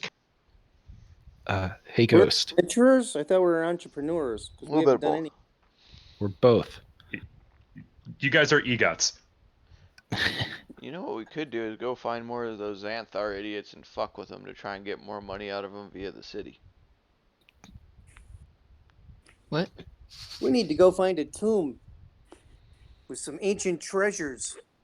Well, there is a tomb that has 9 different small cubes that'll allow you into it. It's only a boat ride away. Yep. Sounds like it's hot and humid. I And don't I was like just sweaty in the balls. forest all day today. Yeah, there's also let's see here, another tomb. It's got this one guy in it. He's really, really verbose. Super into this one girl. So much so that when she dies and someone else takes her soul, he's super into that person as well. Yeah, lives in a castle. Shit got weird. Yep. And that one's only a planar shift away. Is he just a first level magic user? No. No. No. Is he just like Eddie Munster more like? No. No. More like if Count Chocula. yeah, more like Count Chocula meets Fall Out Boy. All right. Anyway, so we need to hire probably a serviceable chef, a bartender, and a tavern wench, and we could probably get by with those 3 people, considering A we have 4 bouncer. tables. Need a bouncer. And I'd like as many halflings as possible. Why? I want to make sure that we keep the staff small. I would offer you inspiration, but you already have it, so go fuck it. All right, so Well, over the if we're going to, I don't know how serious you are at the halfling because that could have been conversations I was missing. Mhm. But then we should make accommodations for halflings. smaller chairs, smaller tables. Not necessarily segregated, but they got their own space, so they don't feel all freaked out. What am I looking always remember my favorite scene in Lord of the Rings, where the four hobbits finally get into a human city, They come in pints. and they sit there and they have their pints, and they've never seen alcohol served in a pint before, and they keep on talking about how the chair is too fucking big for them. These beers are huge, but these chairs are too tall.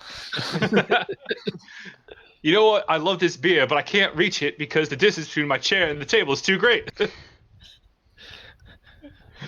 Can we? We can just make adjustable chairs. Yeah. I would be a very bad DM if I sat there and made you have to get furniture for every race of individual. Mm-hmm. It's like, yeah, here's the deal. You've got this ring of protection, but it's a ring size 8, so if your hands are bigger than size 8, you can't wear it. That kind of fucked from a DM standpoint.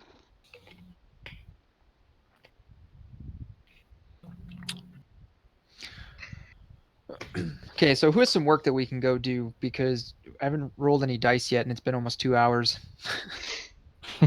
So at this point, I would say that the fighting circle is up and running. If you guys would like to find individuals, that'd be a D100 roll to see how long. If you wanted to sit there and have a 1v1 tournament, certainly possible. What is this? Is this like one of those fighting things? Yes, this is one of those fighting things. No, like what Corey wanted with a fighting pit, not so much like an adventure. What? Well, you wanted a fighting pit in this establishment. Mm-hmm. Right. Is that what you want to do now? Is that what you guys are talking about, or did I miss something? I was just trying to see what we need to do to advance the actual. Just the action. Tavern here. Yeah. Okay, Cora, I couldn't hear you because you're the background voice in this one. What was the end of your sentence? Who do we need to talk to get a job to do to go do something to better our situation? I mean, as I come through this,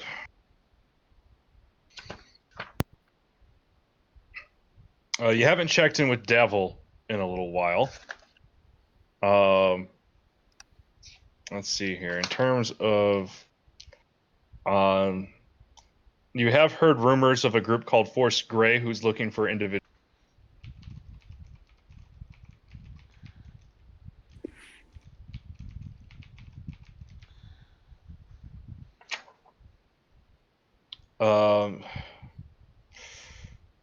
Yeah, those would be the ones that would probably be closest to what you're looking for.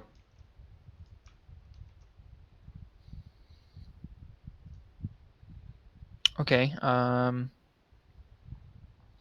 do you guys think? Should we talk to Davil again and further our relations with the Zentarum, or should we talk to Force Grey and network a little bit more?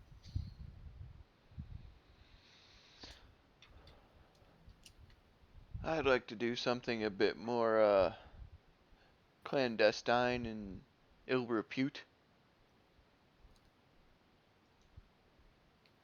So you want to go talk to Davil? Yeah. Okay. Sounds good. All right, as you head back into, oh god, what's the name of that bar? Flying. That was at the Yawning Portal. Yeah, it was at the Yawning Portal. As he comes out and sits there and says, comes up and goes like,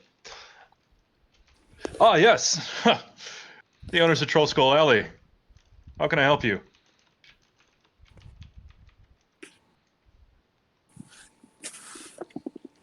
Will work for food.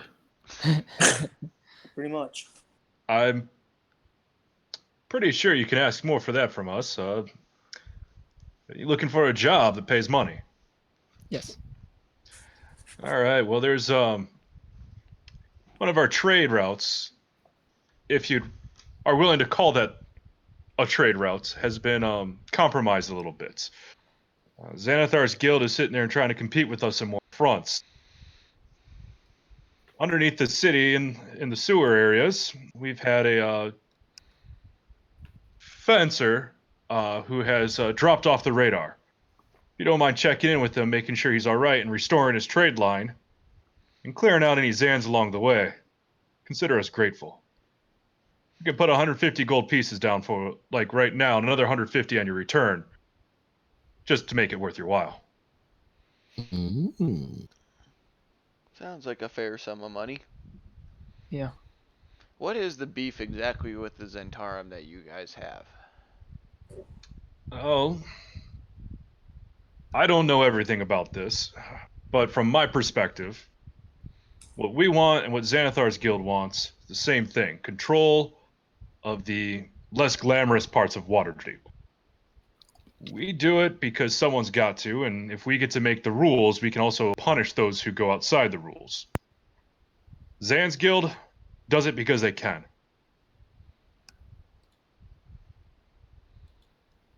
Okay. Works for me. Yeah, I mean, because here's the thing: if there's no honor among thieves, then what's the point of being? Money. Yeah, lots and lots of money. Oh, God damn it! Why'd you? That wasn't supposed to be answered. It's a rhetorical question. Yeah, I retorted. No. Rhetorical, not retortable. He's not hearing a difference. Yeah, Same word. Okay. Okay. So, if you guys don't mind giving me 5 minutes to make this. Nope, works for me. All right. This episode of NASA 5e absolutely not brought to you by Dwarven Forge, because we have no use for their services. Dwarven Forge. and I don't know what it is. They make some pretty badass tabletop, like terrain Accoutrement. tile. Yeah. Hmm. They're Basically- also outrageously expensive. Yeah, that's why they're the best. Are they the best because they're expensive, or are they expensive because they're the best? I think really it's a chicken and the egg kind of situation, right? Hmm. Who knows? G.I. Bandit Joe. Steve knows. Bandit Steve knows all. We should go work for Bandit Steve. Hey, where's Dan? He's Well, having audio issues, so he's kind of in the same boat you were in. I sent him a message about trying out using his phone, but I haven't heard from him. Yeah, I think lately my computer wouldn't do any updates. So I think it's on its last legs, That's quite possible. which really sucks because it's got all those iTunes on there. I'm probably still gonna have to buy a computer just to somehow transfer all that stuff over. I have no clue how to do that. So all that iTunes stuff, did you buy that through iTunes?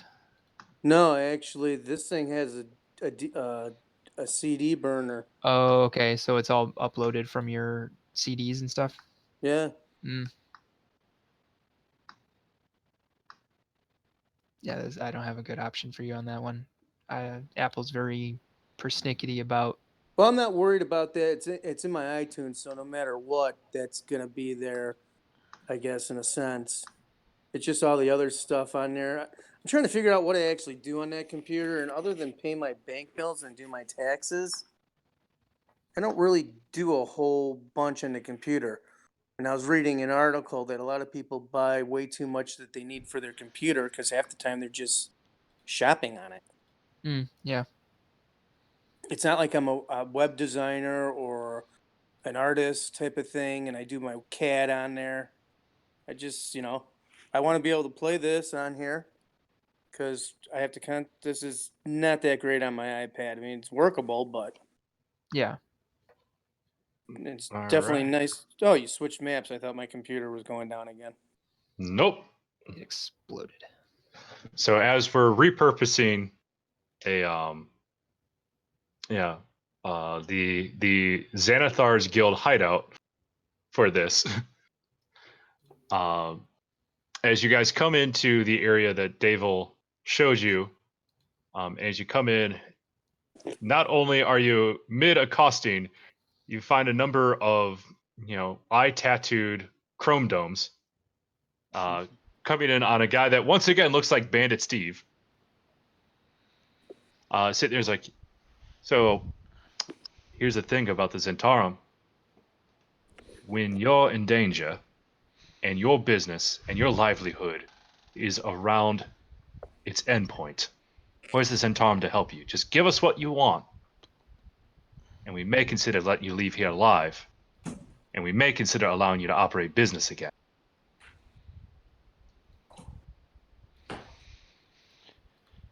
And sneaky dagger. I don't know.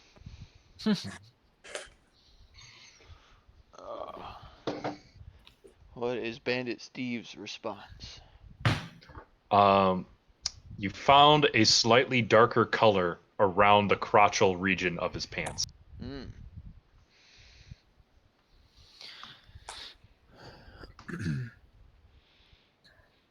Well, Vash, go smash.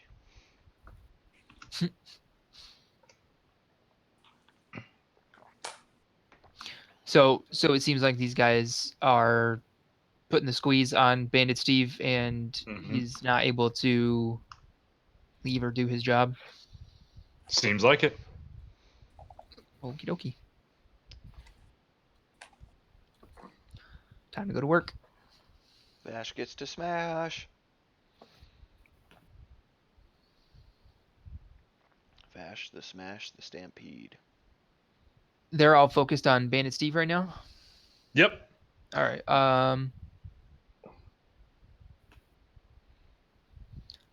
Can I try to sneak up behind this guy in the back and like take him out quietly? Like put my hand over his mouth and knock him out, something like that? You can certainly try.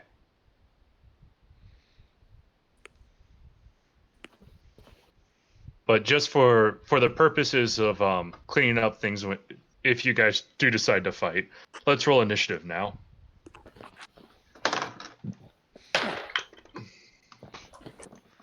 Cool.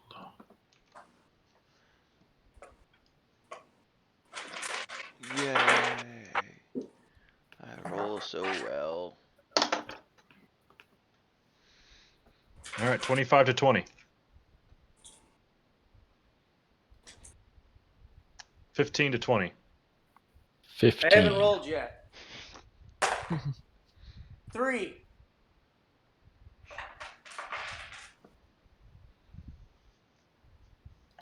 Okay. Anyone else 15 to 20? 10 to 15. 5 to 10. 7. Oh, I had a 6. So much focus.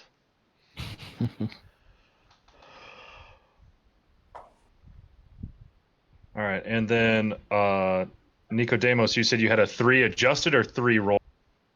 Oh, you're right. It's been so long since I rolled dice, I forgot what we were rolling. Oh, God. I'm sorry, it was a 4. My mistake. Okay. I'm trying to find. I have a keyboard for this iPad, and I'm trying to find a thing for the mouse. Anyone have an idea? I do not. I don't So in use terms- Apple products. Yeah. Bluetooth. I don't know. Yeah. In terms of pre-fight stuff, Royal, is there anything that you would like to do?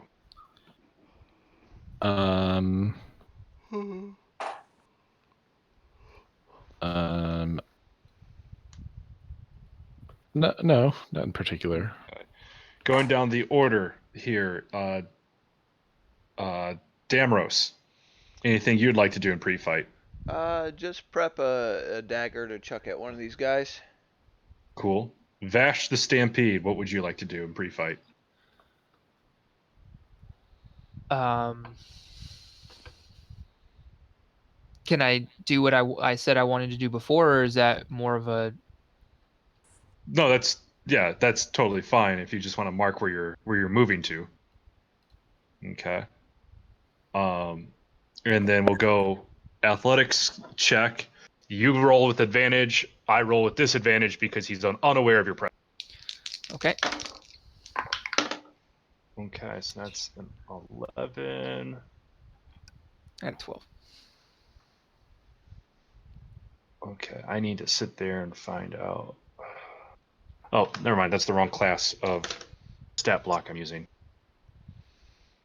Let's see if that's still true on this one.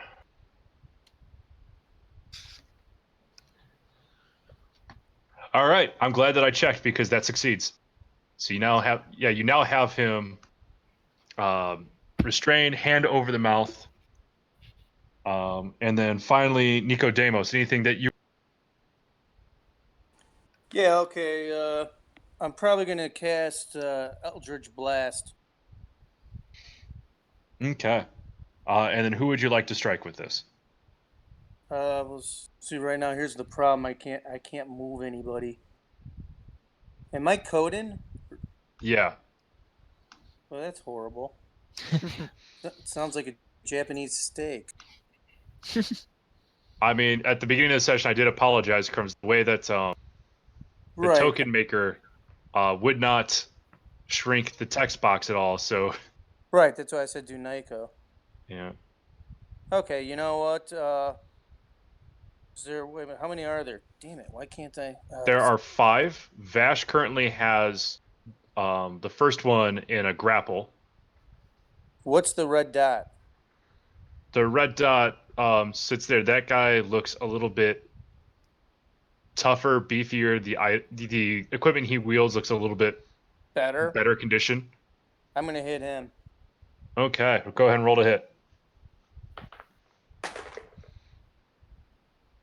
So okay, there's this. I haven't done this spell. I've never done a warlock. I don't know what I'm doing yet. That's +6 to hit, I think. Yep. So I have a 19. Okay, so the 19 hits, and that'll be 1d10 damage right now. Ooh, 10. Okay. Was that? Do I get any plus for damage? So for Eldritch Blast, it's a flat rate until you can take a invocations, and you'll need one that will allow you to add your charisma modifier to it. But until then, it's a flat 1d10. Okay, well, you still took 10. Yep. All right, so now we'll go into combat proper. Royal is up first. Okay, I'm going to charge at that guy. Okay. And I have to find my actual thing now.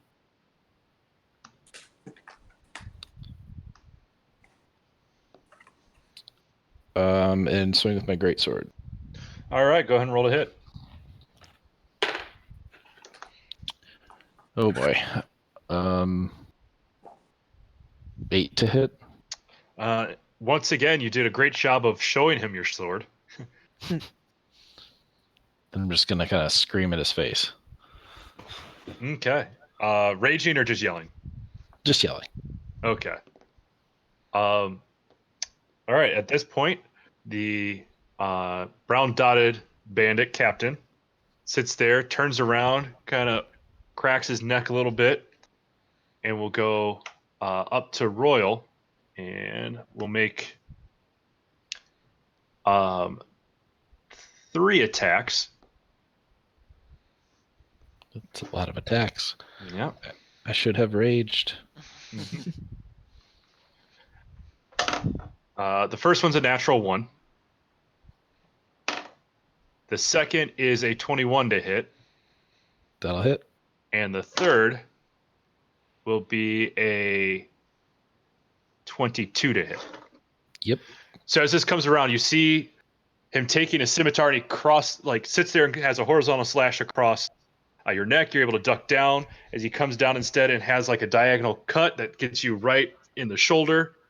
And that happens. He sits there and grabs a dagger from his scabbard and plunges that right into your thigh. The scimitar does 6 slashing damage, Mm-hmm. and the dagger does 4 piercing damage. Okay. And that ends his turn. That brings us to the bandits. This one, restrained with Vash, is going to try to get out. Vash, you still have advantage, but now that he's aware of your presence, he no longer has disadvantage. Okay. All right. It's a dirty 20. All right, he had a 15, so you've maintained your grip as he spends his entire time trying to get out and just failing. This one here is going to run up towards Damros. If you would like, Royal, you can make your attack of opportunity. Oh yeah. 13 to hit. A 13 just barely hits. Cool. Let's get my damage.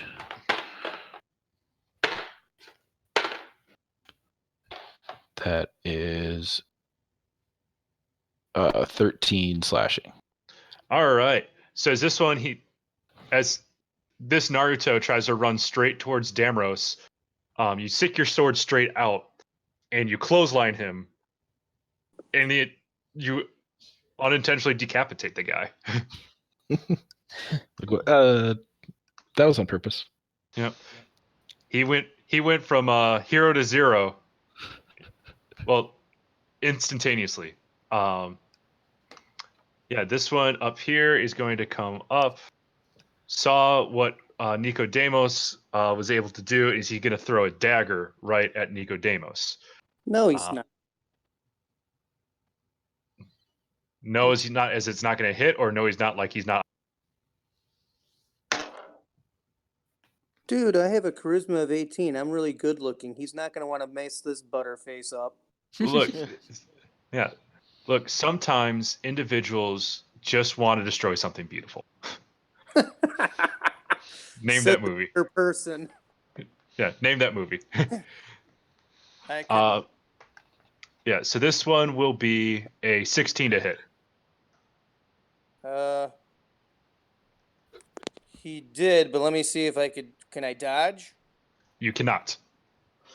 Yeah. So it ends up being Well, hold on a second. Is the actions in combat? Is this just a generic thing? yes. For all the that's okay. Yep. So throwing a dagger is using the range. Like the dagger has finesse. It can be a melee or a ranged attack. So he's using it in its ranged version. No, I understood that, but I was Yeah. trying to see if there's a way I could like not get hit with crappy armor class. Unless you had the shield spell, the answer is no. Oh, wait a minute. I thought I had a mage armor, which would change things drastically, but I'm going to take this punch. Yep. Yeah. So this one will be 4 piercing damage from the dagger. 4 piercing damage. Mm-hmm. Oh, this is so tiny. Okay, I got problems here. And finally, this bandit will come up, or the Xanathar will go up to Bandit Steve, and we'll have contested athletics checks to see if he can grapple. All right, I have purple dice and I have blue dice. Which dice would you like for Bandit Steve? Purple. All right, purple is Bandit Steve. Blue dice is 16. Purple dice is 6. So right now, Xanathar's agent was able to sit there, grab Bandit Steve, and now has a dagger right at his throat, turning towards you. So the final orientation is Bandit Steve over here to finish up the Xanathar Guild move. That ends up the bandit's turn. Now we're at Damros. Well, seeing as the gentleman in front of me is dead, His kappa was detated. yeah, I will step there, Mm-hmm. and I will assist Royal by chucking a dagger into this guy. Into the dotted bandit. Yep. Okay. The one by Royal. Okay. So, yeah, that ain't gonna hit. What's the number? It's a 2 with a +3, or no, +5. So I got a 7. A 7 unfortunately does not hit. That being said, for the time being, I will just take the dodge action.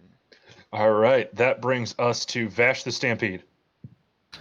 Okay. Can I drag the guy down to the ground and make him be prone? Is that a thing? Yes. So the way I'd argue this is it's half your movement. Okay. Because he failed his athletics check, he won't be able to retry until his next turn. Okay. So it's just half your movement. Okay. So yeah, I'm gonna drag him down to be prone, and That would also take you to the prone condition as well. that's fine. Okay. And I'm gonna do a little ground and pound. All right. So if you want to give yourself the prone condition as well, Okay. because it's a melee attack, you still get advantage to it. It doesn't matter if you're prone or not. Melee attack is advantaged against prone targets. Right. Okay. Am I able to use my my Yikawa for this at all? Like a cross check kind of thing? Yeah. I would just sit there and label that damage bludgeoning instead of piercing. Then, Okay. if the goal is to cross check him. Yeah. All right. That's gonna be not very good. 15 to hit. 15 hits. 15 hits. Okay. So then that's gonna be 12 bludgeoning damage then. All right. And then what? Go ahead. That cross check, you get him right in the throat, and you just hear, and blood just comes right out of his mouth. It turns that you found a weak point in the armor. Nobody thinks to protect the Adam's apple. Is he still conscious? Barely. Okay. Then I'm going to after I like slam him down with the Yikoa, I'm just gonna like pop him across the face with my offhand.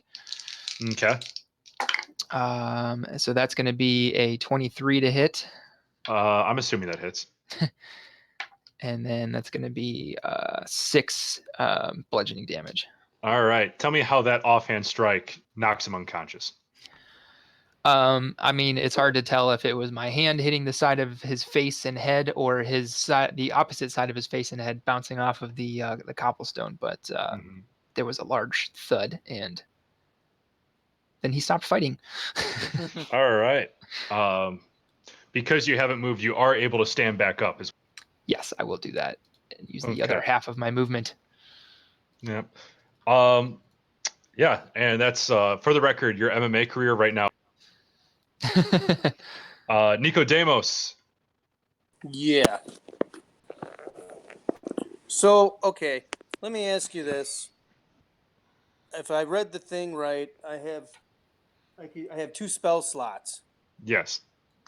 So, if I cast Mage Armor on me, do I also get to cast a cantrip? No, because that is because you're level 2 right now. The spell driver feat is not available yet. The other thing to sit there is what is the casting time of Mage Armor, because I think it's longer than 1 action. Says 1 action. Wait a minute. 1A means 1 action. 1R means what? Reaction. Yeah. No. So, okay. Well then, since I can't do that, and I gotta hold on, look at the map. So those guys are dead. I'm gonna cast Eldridge, what I just cast, that cantrip back at that guy at the red dot. Okay. Yep. We'll go ahead and roll a hit. And you're right, Mage Armor is a 1 action spell. Ooh, 16. A 16 just barely hits. Well, it's like horseshoes and hand grenades. It still hit. Mm-hmm. Ooh, 9. God, my 10s are rolling great for a change. All right. So as this one comes in, you hit him in the exposed shoulder, and you blow him back a little bit, And you sit there and see him take a little bit, rolls his shoulder, but in terms of total damage, he's taken some. It did exactly what you expect, but man, is this guy tough. Okay, with my next move, I'm going behind Varn. I'm just gonna Okay. pop out. I'm just gonna keep popping out when I need to attack. In terms of making sure Varm's a part of the story, I'm pretty sure he looks at you and get your cowardly ass out from behind me and fight. But he's still I gonna am let you be fighting. there. I am fighting. Yeah. Yeah, that brings us back to the top. Royale without cheese. Go ahead. Oh, I can move. Now that I've been stabbed a little bit and decapitated somebody, I'm going to rage. Okay. How do you get angry this time? Gamma rays. His head came off his body. All right. You're now raging. And now I want to grapple this dude. Okay. Contested athletics check. You get advantage because of rage. Is there something here that looks ragey? Here you go. There's your rage. All right. Athletics. That'll be an 18. With All advantage. right. He rolled a 5. He gets a +4, so he is now grappled. Yay. And then I'm going to try to move forward towards Bandit Steve with him as much as possible. So because you're grappling, every 5 feet you move counts as 10 feet actually, because you have to move him along. Okay. So then I get to move 3 blocks with him. Okay. And I want to keep him in front of me. All right. And I just forgot that you can't move my guys. Nope. There we go. That brings us up to the bandit captain, and his first thing he's going to try to do is break free from your grapple. So you get, once again, an athletics check with advantage. Okay. 22. 14. So he sits there and, realizing that's impossible, is going to take that dagger and is going to try to sit there and get into your quad again. And that will be a 22 to hit. That'll hit. For 6 piercing damage, reduced to 3. Okay. Now we get Los regular banditos. Coming through here, which one? He doesn't have that dagger anymore, so he has to use the scimitar. So he'll probably go towards Damros, and he's going to make 2 attacks. Or I'm sorry, only the captain can make multiple attacks. He's going to make 1 attack at Damros. Okie dokie.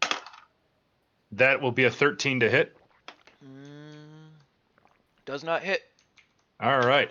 This one is another horizontal slash. It was super predictable. He showed it the entire way, and you ducked and got right back into your fighting position. Okay. Yeah, the Xanathar's member that's holding Bandit Steve, because there's like, you all need to stop fighting now, or you're gonna lose your fucking fence. Do you understand me? As he readies an attack. That will bring us to Damros. Alrighty then. Let us do. I can move 30 foot. So I'm going to use my bonus action to disengage. Okay. I'm going to go 5, 10, 15, 20, 25, 30. And I'm going to whip out my rapier and try and stab Bandit Captain. Okay. Which I completely missed my box on. You also have advantage because he's grappled by Roy. Okay. That is going to be a total of 20 to hit.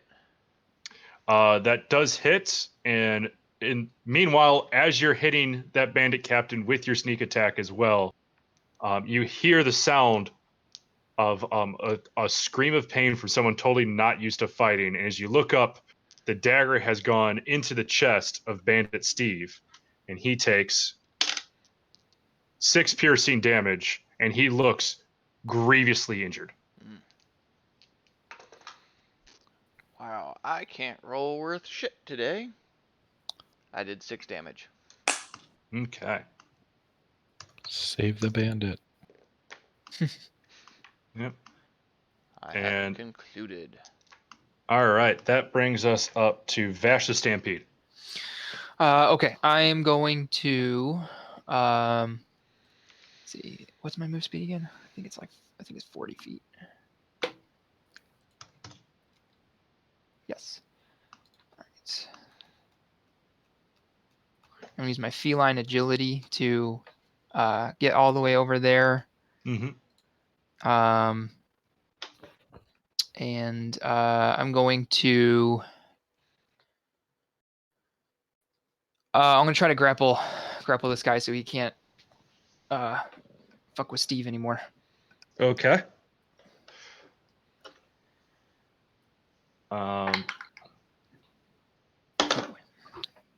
10. 4. Yes.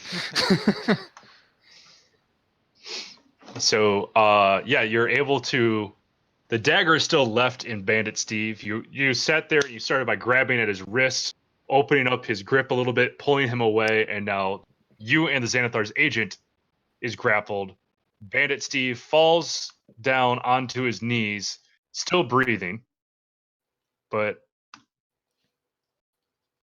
I know I keep on calling him Bandit Steve, but it appears he's not used to fighting at all.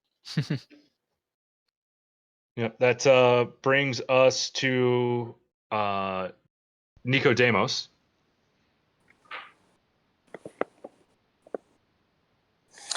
So that guy's still alive, huh? You'll need to be more specific about that guy. The tough guy. Yes, Is it? Uh-oh. yes, The quite not so, alive. the not so tough guy's alive. So they got two. I guess I'm going to go after the not so tough guy because there's two guys surrounding him. I don't feel like hitting my own guys. Okay, so you're going for the Xanathar's agent closest to you then? Yeah.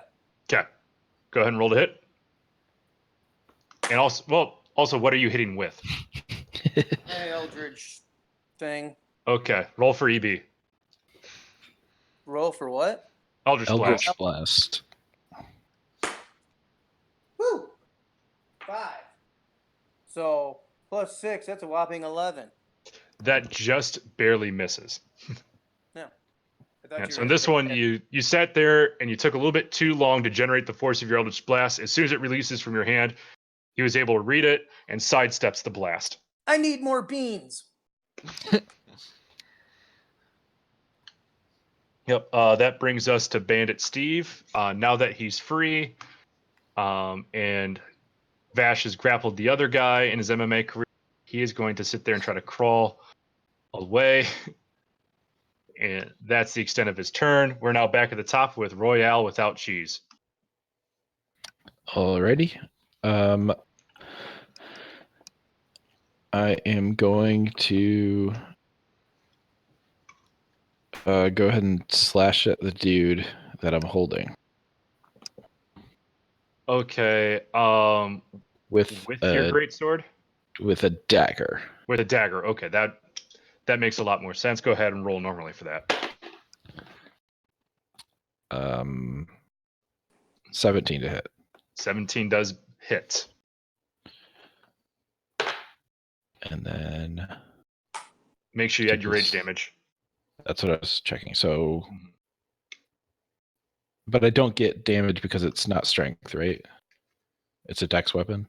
It is a dex weapon, yeah. Okay, so then 5. 5. Piercing. Okay. He is now beginning to look a little bit sweaty. Okay. Yep. All right, next up. Anything else? I'm done. All right, next up, Bandit Captain is going to try to break free from your grapple again. You roll with advantage. I roll. That will be. It's athletics, right?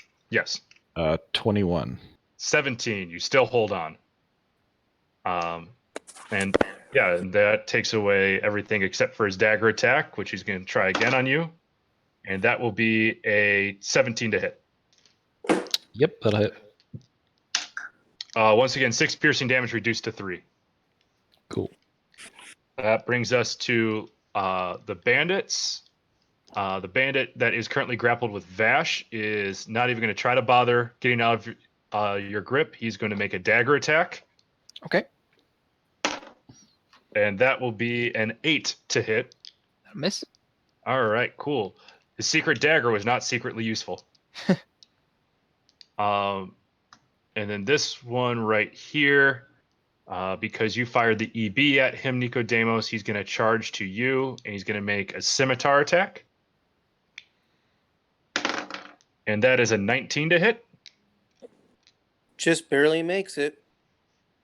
And then making sure that I got the dice on this one. This is 1d6 plus 1. I thought it was a 1d2. And that is 7 slashing damage. Now, this could be painful. Yep. And that ends it for the bandits. That brings us to Damros. All right, I'm gonna try and stab this guy with a rapier again. Do it. That is going to be a 14. 14 does not hit. Okie dokie then. I'm just gonna. On this one comes through as you sit there and you catch a thicker part of his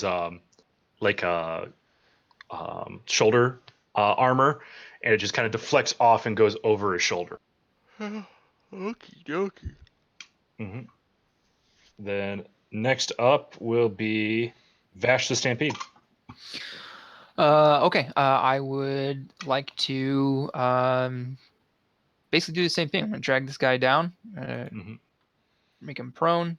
Me Cool. too. All right. Test. Or no. He's already grappled with you, so yeah. So that's just you bringing him down. And then that's going to be a 21 to hit, which is so hard. So hard. That's going to be for 10 bludgeoning damage. Okay. And once again, the cross check to the throat has the same response. A lot of blood comes out as he just sits there, goes like, "Stop, no." And then I'm going to use a key point to do flurry of blows. Okay. Roll your first attack.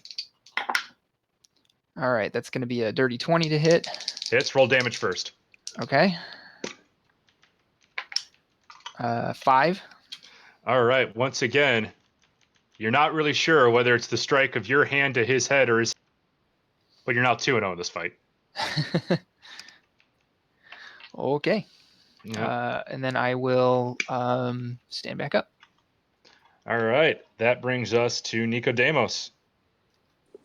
Okay. So. This guy's still in front of me. Mm-hmm. So, can I use Eldritch Blast that close? You can, but you take it at disadvantage because there's someone within melee range of you. Oh, well, that's even worse. Hold on. I've been rolling really bad. I can't afford a disadvantage roll.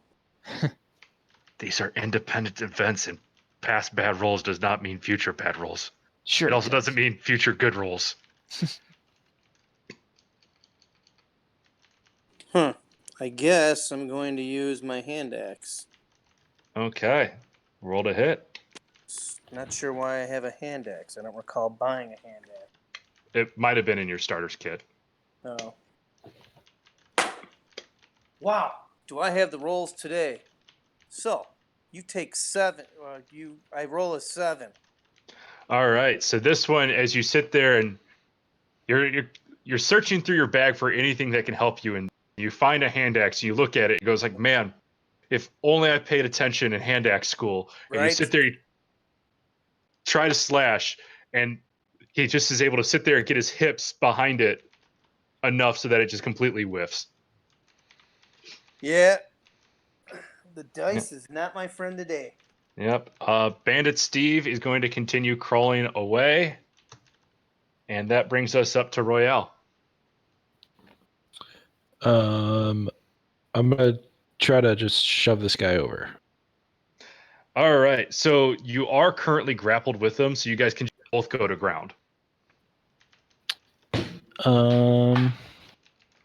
Okay. At the cost of half your movement. Okay. Yep.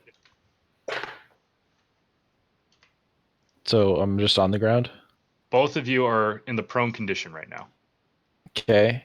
And then I'm going to stab him in the thigh with a dagger. All right. Once again, or you definitely have advantage on this because it is a melee attack against a prone creature. Okay. 23 to hit. 23 hits. Roll damage. 6 piercing. All right. 6 piercing. That sweat that I told you last round is starting to turn a little bit more into a blood color. Now it's the bandit captain's turn. He's going to try to escape from your grapple. Because of your position, we're going to sit there and say you're in top position. You get advantage on this play because you're raging.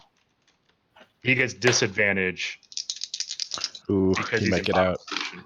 We'll make it out. 13. 12. Oh. I know, right? So he's going to sit there and once again go with what's working and try to get you with the dagger. And that is a 10 to hit. Does not hit. Does not hit. Bandit's turn. All we've got is the one to Nicodemus. He's going to sit there and once again try to swipe with his scimitar. Let's see what he can do. Natural 2. That brings us to Damros. Alrighty then. Let us go after this fuckwit that's still in front of me. All right. You have advantage because he's a prone target. Okay. That is going to be a 22 to hit. Hits. Hits. Throw that sneak attack. And that is going to be... my brain just crapped on me. 12 damage. All right. Out of all the attacks that you've done so far, most of them look like they just try to tire this bandit. This is the first one that made him look concerned. As this one sits there and slides through 2 pieces of armor, and you feel in the rapier that it cuts, and you feel the puncture of a lung. And that brings us up to Vash the Stampede. Okay.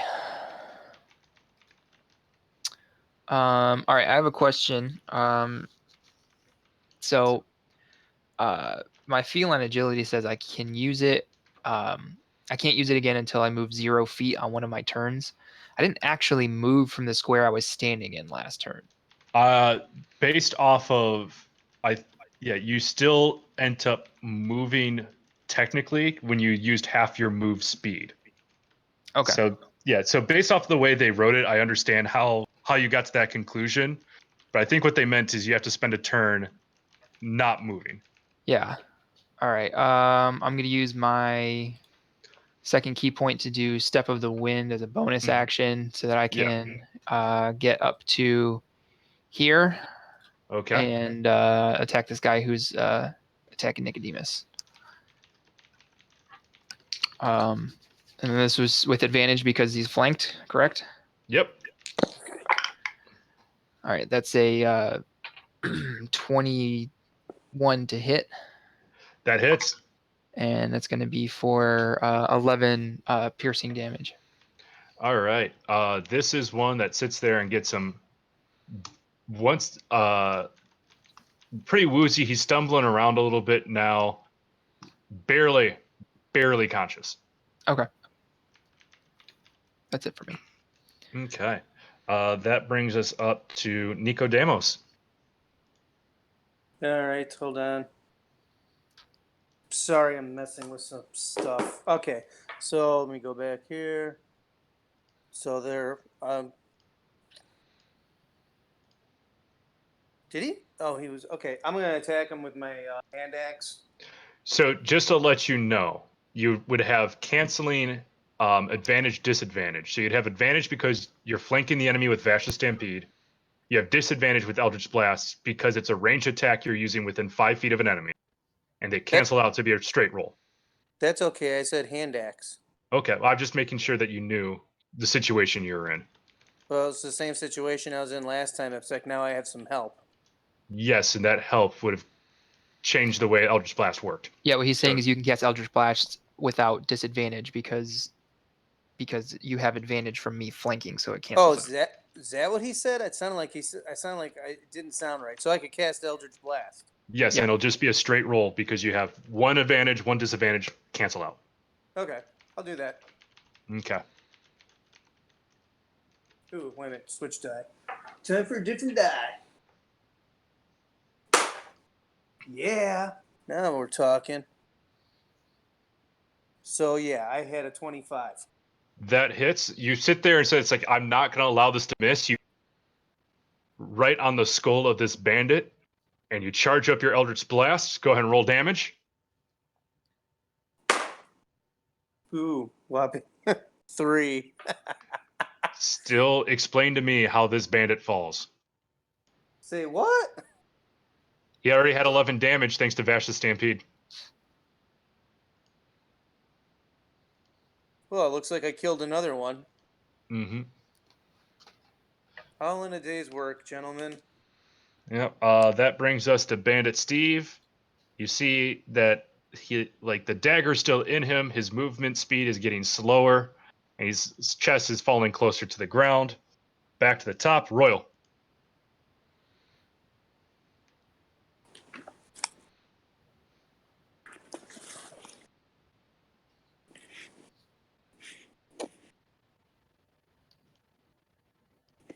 Scott. Oh, sorry, I was muted. I'd like to let go of the guy and stand up. Okay. Does that cost an action? It costs half your move speed. Okay. So then I've got 15. Then I can't do that. Okay, then I'm just gonna hack down on him with my greatsword. All right, attack with advantage. 16 to hit. 16 just barely hits. Okay. And 7 plus 3 is 10, plus 2 is 12. All right. And let's see what that adds up to. All right. That brings the bandit captain within an inch of his life. And it's now his turn. And what he's going to do is he's going to spend his turn standing up. He's going to put his hands straight up in the air. He's just going to sit there and it's like, but just parlay. I surrender. Damros, Vash, Nicodemus, anything that you'd like to do as we'll just treat this round of combat. Let's see here. So he surrenders. Yep. It appears so. Well, we shouldn't. I hate these moral obligations where we got to try not to kill people for no apparent reason, but Panther's a beholder, is he not? I don't think anybody actually knows that. Oh, is that what that is? Nobody knows that? Sorry. Level 2. Level 2. I made a pact with a fiend. I have information that most people would not. I'm pretty sure that even the people in Xanathar's guild don't know that Xanathar's a beholder. Well, then I guess we should just pop the cork on that one and see how he holds up. We know who your boss is, and you won't like him. He's a big ball with eyeballs. I was told it was a goldfish. Yeah, right. It's a trap. So, okay, The fuck? I thought my boss was a goldfish. got this guy on the ropes. Let's see here. What do we think? Tie him up for right now, so he's not going anywhere. And let's see Okay, what stuff he has. so for the context of what I'm asking for, this is like the last round of combat. It's if you wanted to continue to do something combat based, because I'm assuming that you guys are going to tie him up once combat ends. It's just because we ended halfway through a round. I wanted to see if there's something in the round you wanted to do.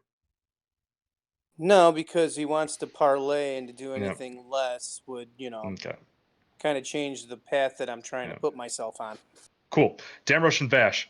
Nope, I'm good. Cool. Vash the off screen. Nope, I'm good. All right.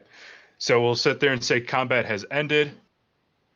Bandit Steve at this point sits there and collapses, chest to the ground. And we're now out of combat, so time is no longer of the essence.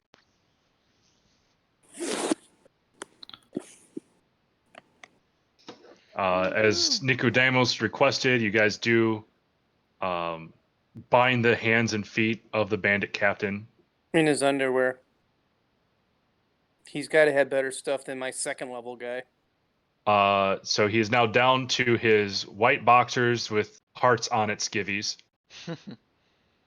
In terms of the items that he has, let me pull up his stat block. He has +1 studded leather armor. Who can use that? Yeah, he has a scimitar, another 2 daggers, and he has a parrying bracer. It requires martial training, but it can add 2 to your AC once per encounter against 1 melee attack that would hit you. In order to use this, you must see the attacker and be wielding a melee weapon.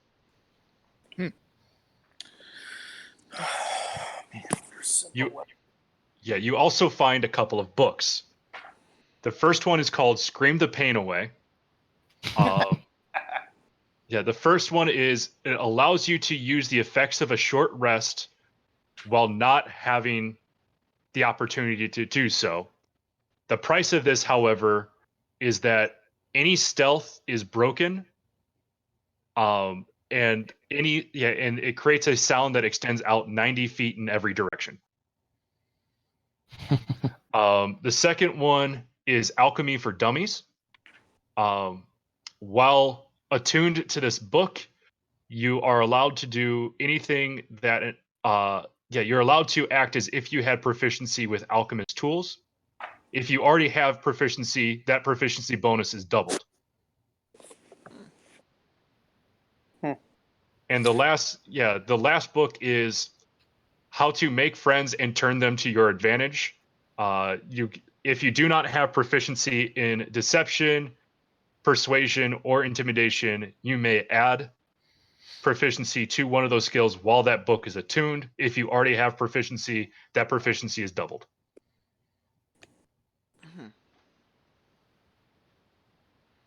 Well, I can't use the scimitar, but I would be willing to roll for the armor. I don't want the armor. I can't use it. I think I'd be the only other one who could use it, but I'm not that concerned about it.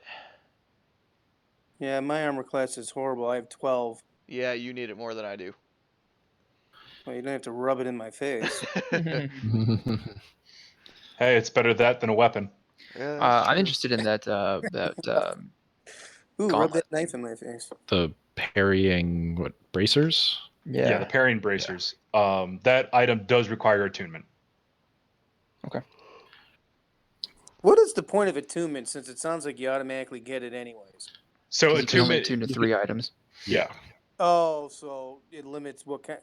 Boy, it really limits your power, doesn't it? Mm-hmm.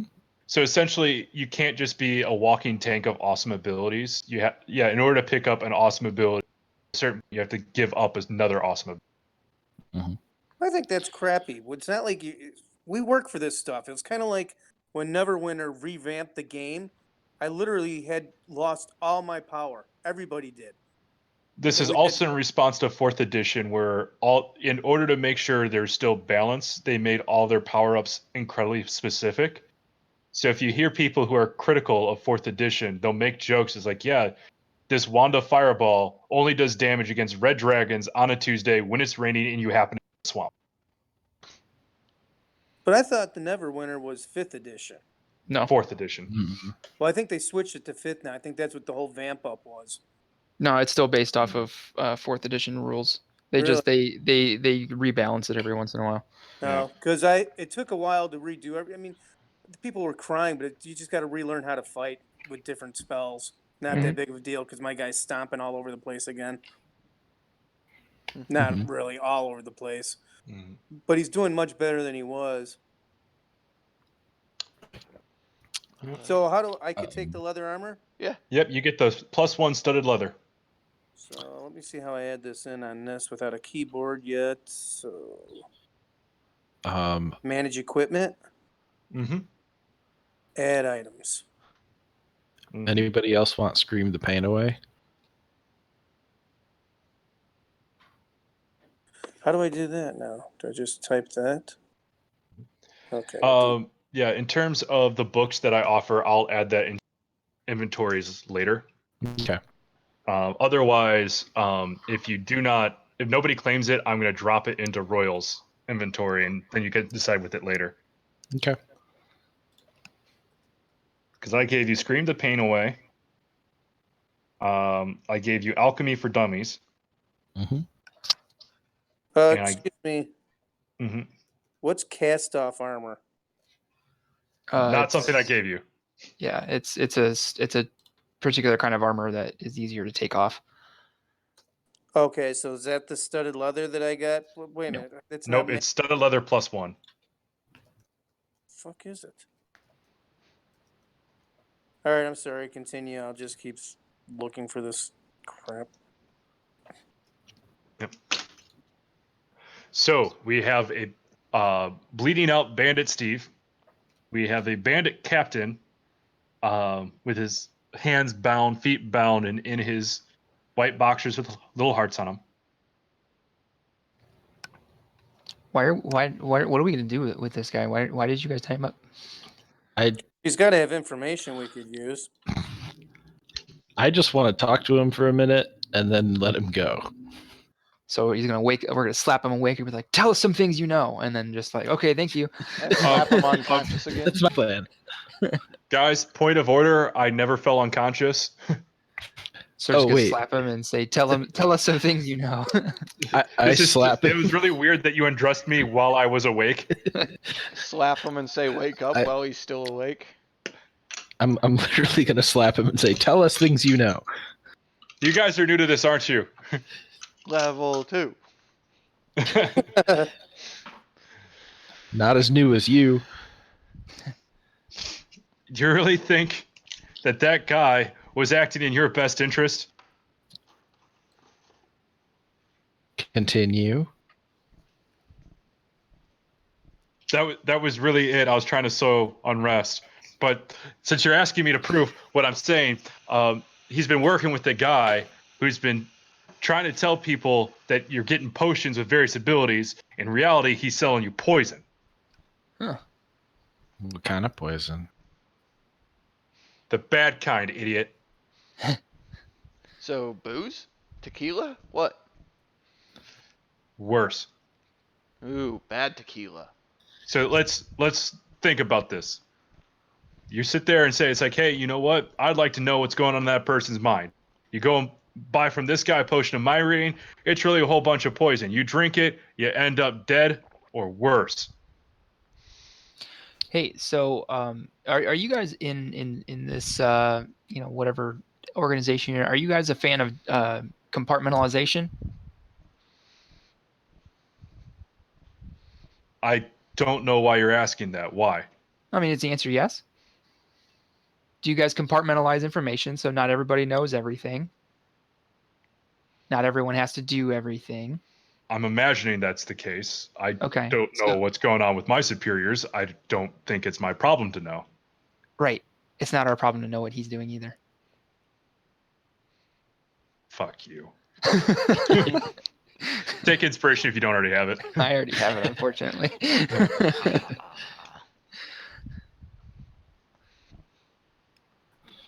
What else do you got? I don't know. I'm not really in a talking mood after that last statement. All right, check his prison wallet forcibly. Mike, we talked about this. You let me do it last game. I didn't let you do it last game. We had a wallet discussion. I said you could search his wallet and only his real wallet.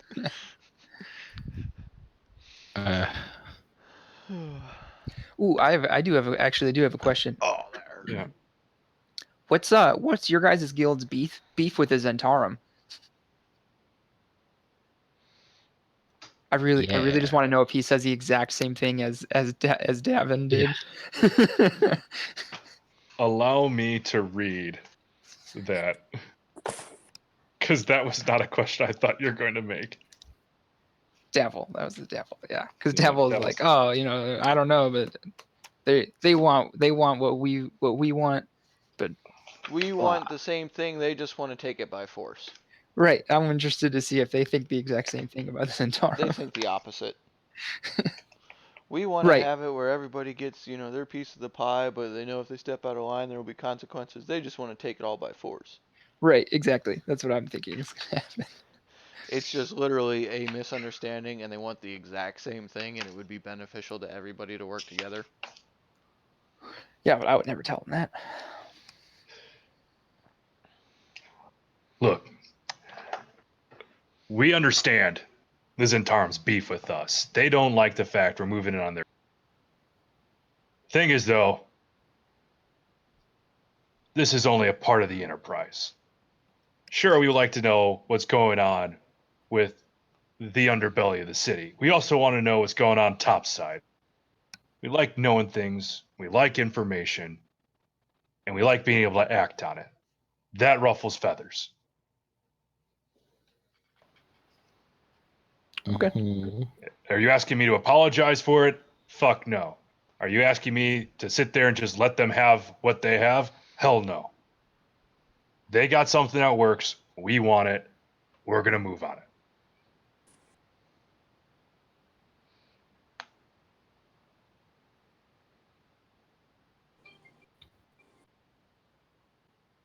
So they're just dicks.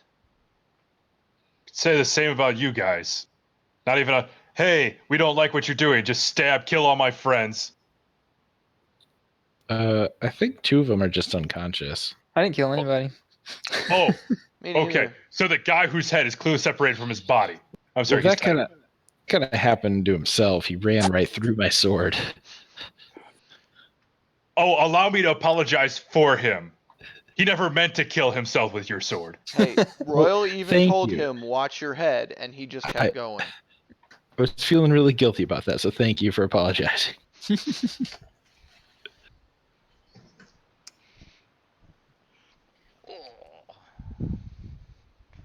At this point, you hear Bandit Steve, and the side just goes, "Ow! Hey, don't take that knife out, by the way. Leave it in there. I know it hurts, but leave it in. Ah, I didn't think about it until you said so." Hey, you want me to show you a trick to take your mind off the pain? Is it scream? Because I'm doing that and it still hurts. No, I just need to see one of your fingers. Ah, oh, I can't move my arm too well. I'm cold. Should probably get him out of here. Probably.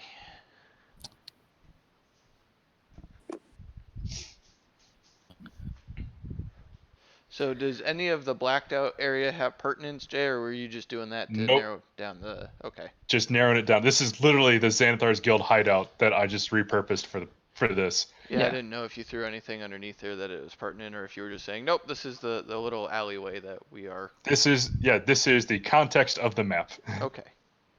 Yeah. Just wanted to make sure. Yeah. Damn it. I don't think we're going to get any more information out of Sky. Oh, you think? So I'm going to untie him. I wouldn't untie him. We'll just leave. Are we Nope. continue? Are I'm we going to leaving? untie him and hand him a note. He did request a parlay, so I mean, Yeah. Which means we just can't hurt him till the parlay is complete. are you an idiot?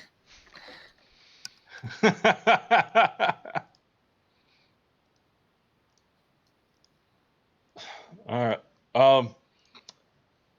Yeah, if you don't mind, I'm going to sit here licking my wounds.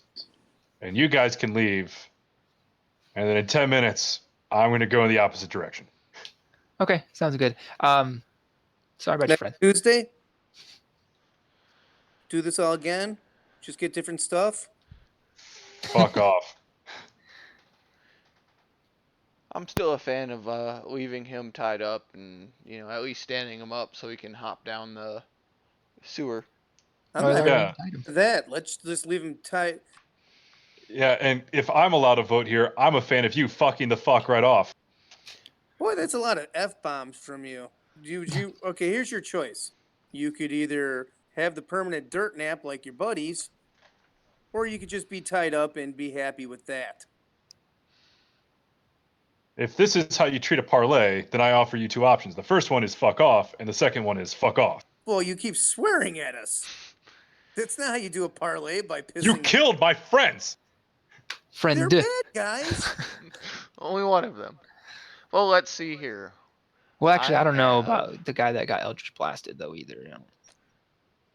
I had a lot of beans. Argument's sake here, I have 1,000 ball bearings, a bell, a candle, some a crowbar, 3 extra daggers, a hammer, a hooded lantern, oil, a piton, a short sword, some string, a tinderbox, and a water skin. I could have a lot of fun with this individual if I so choose. And a partridge in pear tree. With just the pitting alone. Yeah. Yeah. Look, can I respond with the following? Is it going to be another F bomb? Oh man, I'm sorry. You trying to tell me what you're going to do really bored the fuck out of I me. want to take a hammer to his kneecap right now. Royal, do you want to get out of here? Let's just leave because his boss is a beholder, anyways. He's going to get eaten because he failed. Let's go. Whoops, did I let that slip? Sorry. Stop metagaming. Nope, I want to hammer his kneecap. Roll to hit with advantage because his legs are still tied up. I'm gonna start taking Bandit Steve out of here. How about a natural 20? Hits double the damage of a improvised weapon, which is 1d4 damage plus your strength. That is going to be 6, total of 7 damage. He now blacks out from the pain of being kneecapped. Okay. I'm No, we satisfied now. Yep. There we go. So Now- you guys collect Bandit Steve, who himself is unconscious from shock. You make sure you check his heart rate. It's thready, but still there. And you make your way back to the yawning portal.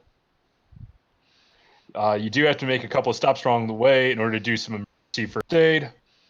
But by the time you get there, you have Bandit Steve, Devil Starsong in the same room, both breathing.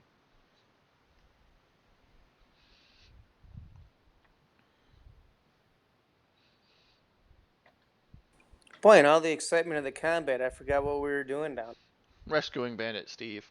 Mm-hmm. Oh, okay. Maybe we were just rescuing a fence. The real mission was to find people who swear and put them into unconsciousness. Well, potty mouths deserve to be punished. And that's why he's going to walk with a limp the rest of his life. Or at least until he finds a good cleric. Yeah. Then we'll find him again and give him his limp back. Speaking of clerics, should we dump Steve somewhere? Yeah, we'll take him back to the boss man and let the boss man sort him out. Not our problem. Our job Devil is to comes bring him back. Yeah, Devil sit there's like, no, we'll take care of that regard. We've got Okay. our own people for that. I didn't realize we'd gotten to Devil already. Mhm. He ends up giving you a coin purse with 15 platinum pieces in it. Goes like, this is probably a little less of a target than a bag full of 150 gold dragons.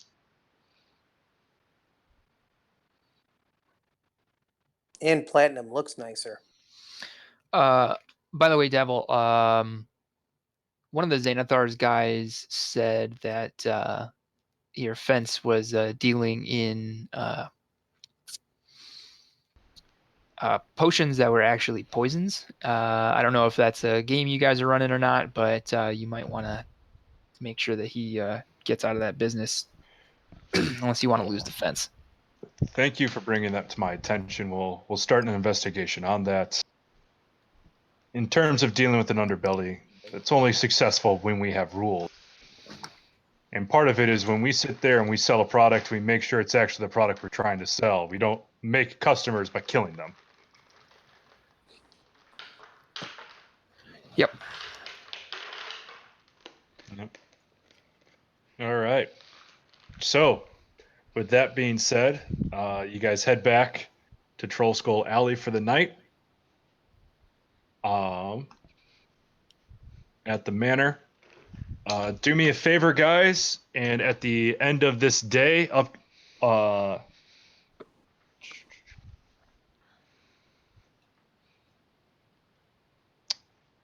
let's go ahead and have you advance to level 3. Ooh. Over the course of this week, I will give you short resumes through Discord about hiring staff,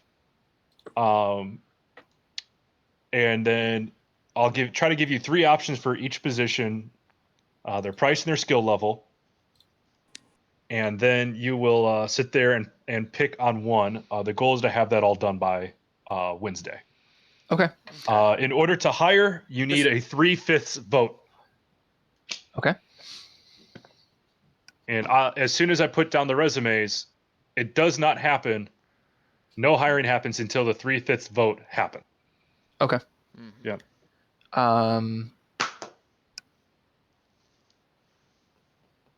Shit, there was something else I was going to ask, and I don't remember what it was now. Sorry. Mm-hmm. Oh, the parrying bracers were not Yes. on D&D Beyond. Then I'll make those because that was something that was specific to the bandit captain. Okay. I mean, it might be something that's like Yeah. you can get it on D&D Beyond if you buy Waterdeep Dragon Heist on it, or you do just do what I do and homebrew it. Yeah, I'll drop it into your inventory later this week. That way we can work on the same language again. Okay. But in terms of what I have prepared, we have gone through it and then some. Because I honestly thought you were going to fight the were-rats. Mm. And if you murder Hobart that, you would have realized that Nicodemus is the only one that could damage a were-rat. Oh. Because I grab him and hug him with studded leather armor. No, because you'll tell them their boss is a giant beholder. Well, hey, when you have the knowledge, use it. That's the thing. You have the knowledge or your character has the knowledge? I am the character, so therefore, ergo, he has the knowledge. So I Don't take argue Yeah, it with we're we're, going to have to talk about that then. I take it we're calling it a day then? We are. All right. Well, I'm going to get All right. off because I got just enough time to run to the gym. All right, nice. cool. Actually, I'm gonna go to Best Buy and see what else I can get for this tablet. If I can get a mouse, it would really work, and price out a new computer and see what that's going. All right. But I will talk to you gentlemen later. All right. Later, Mike. Later, So- guys.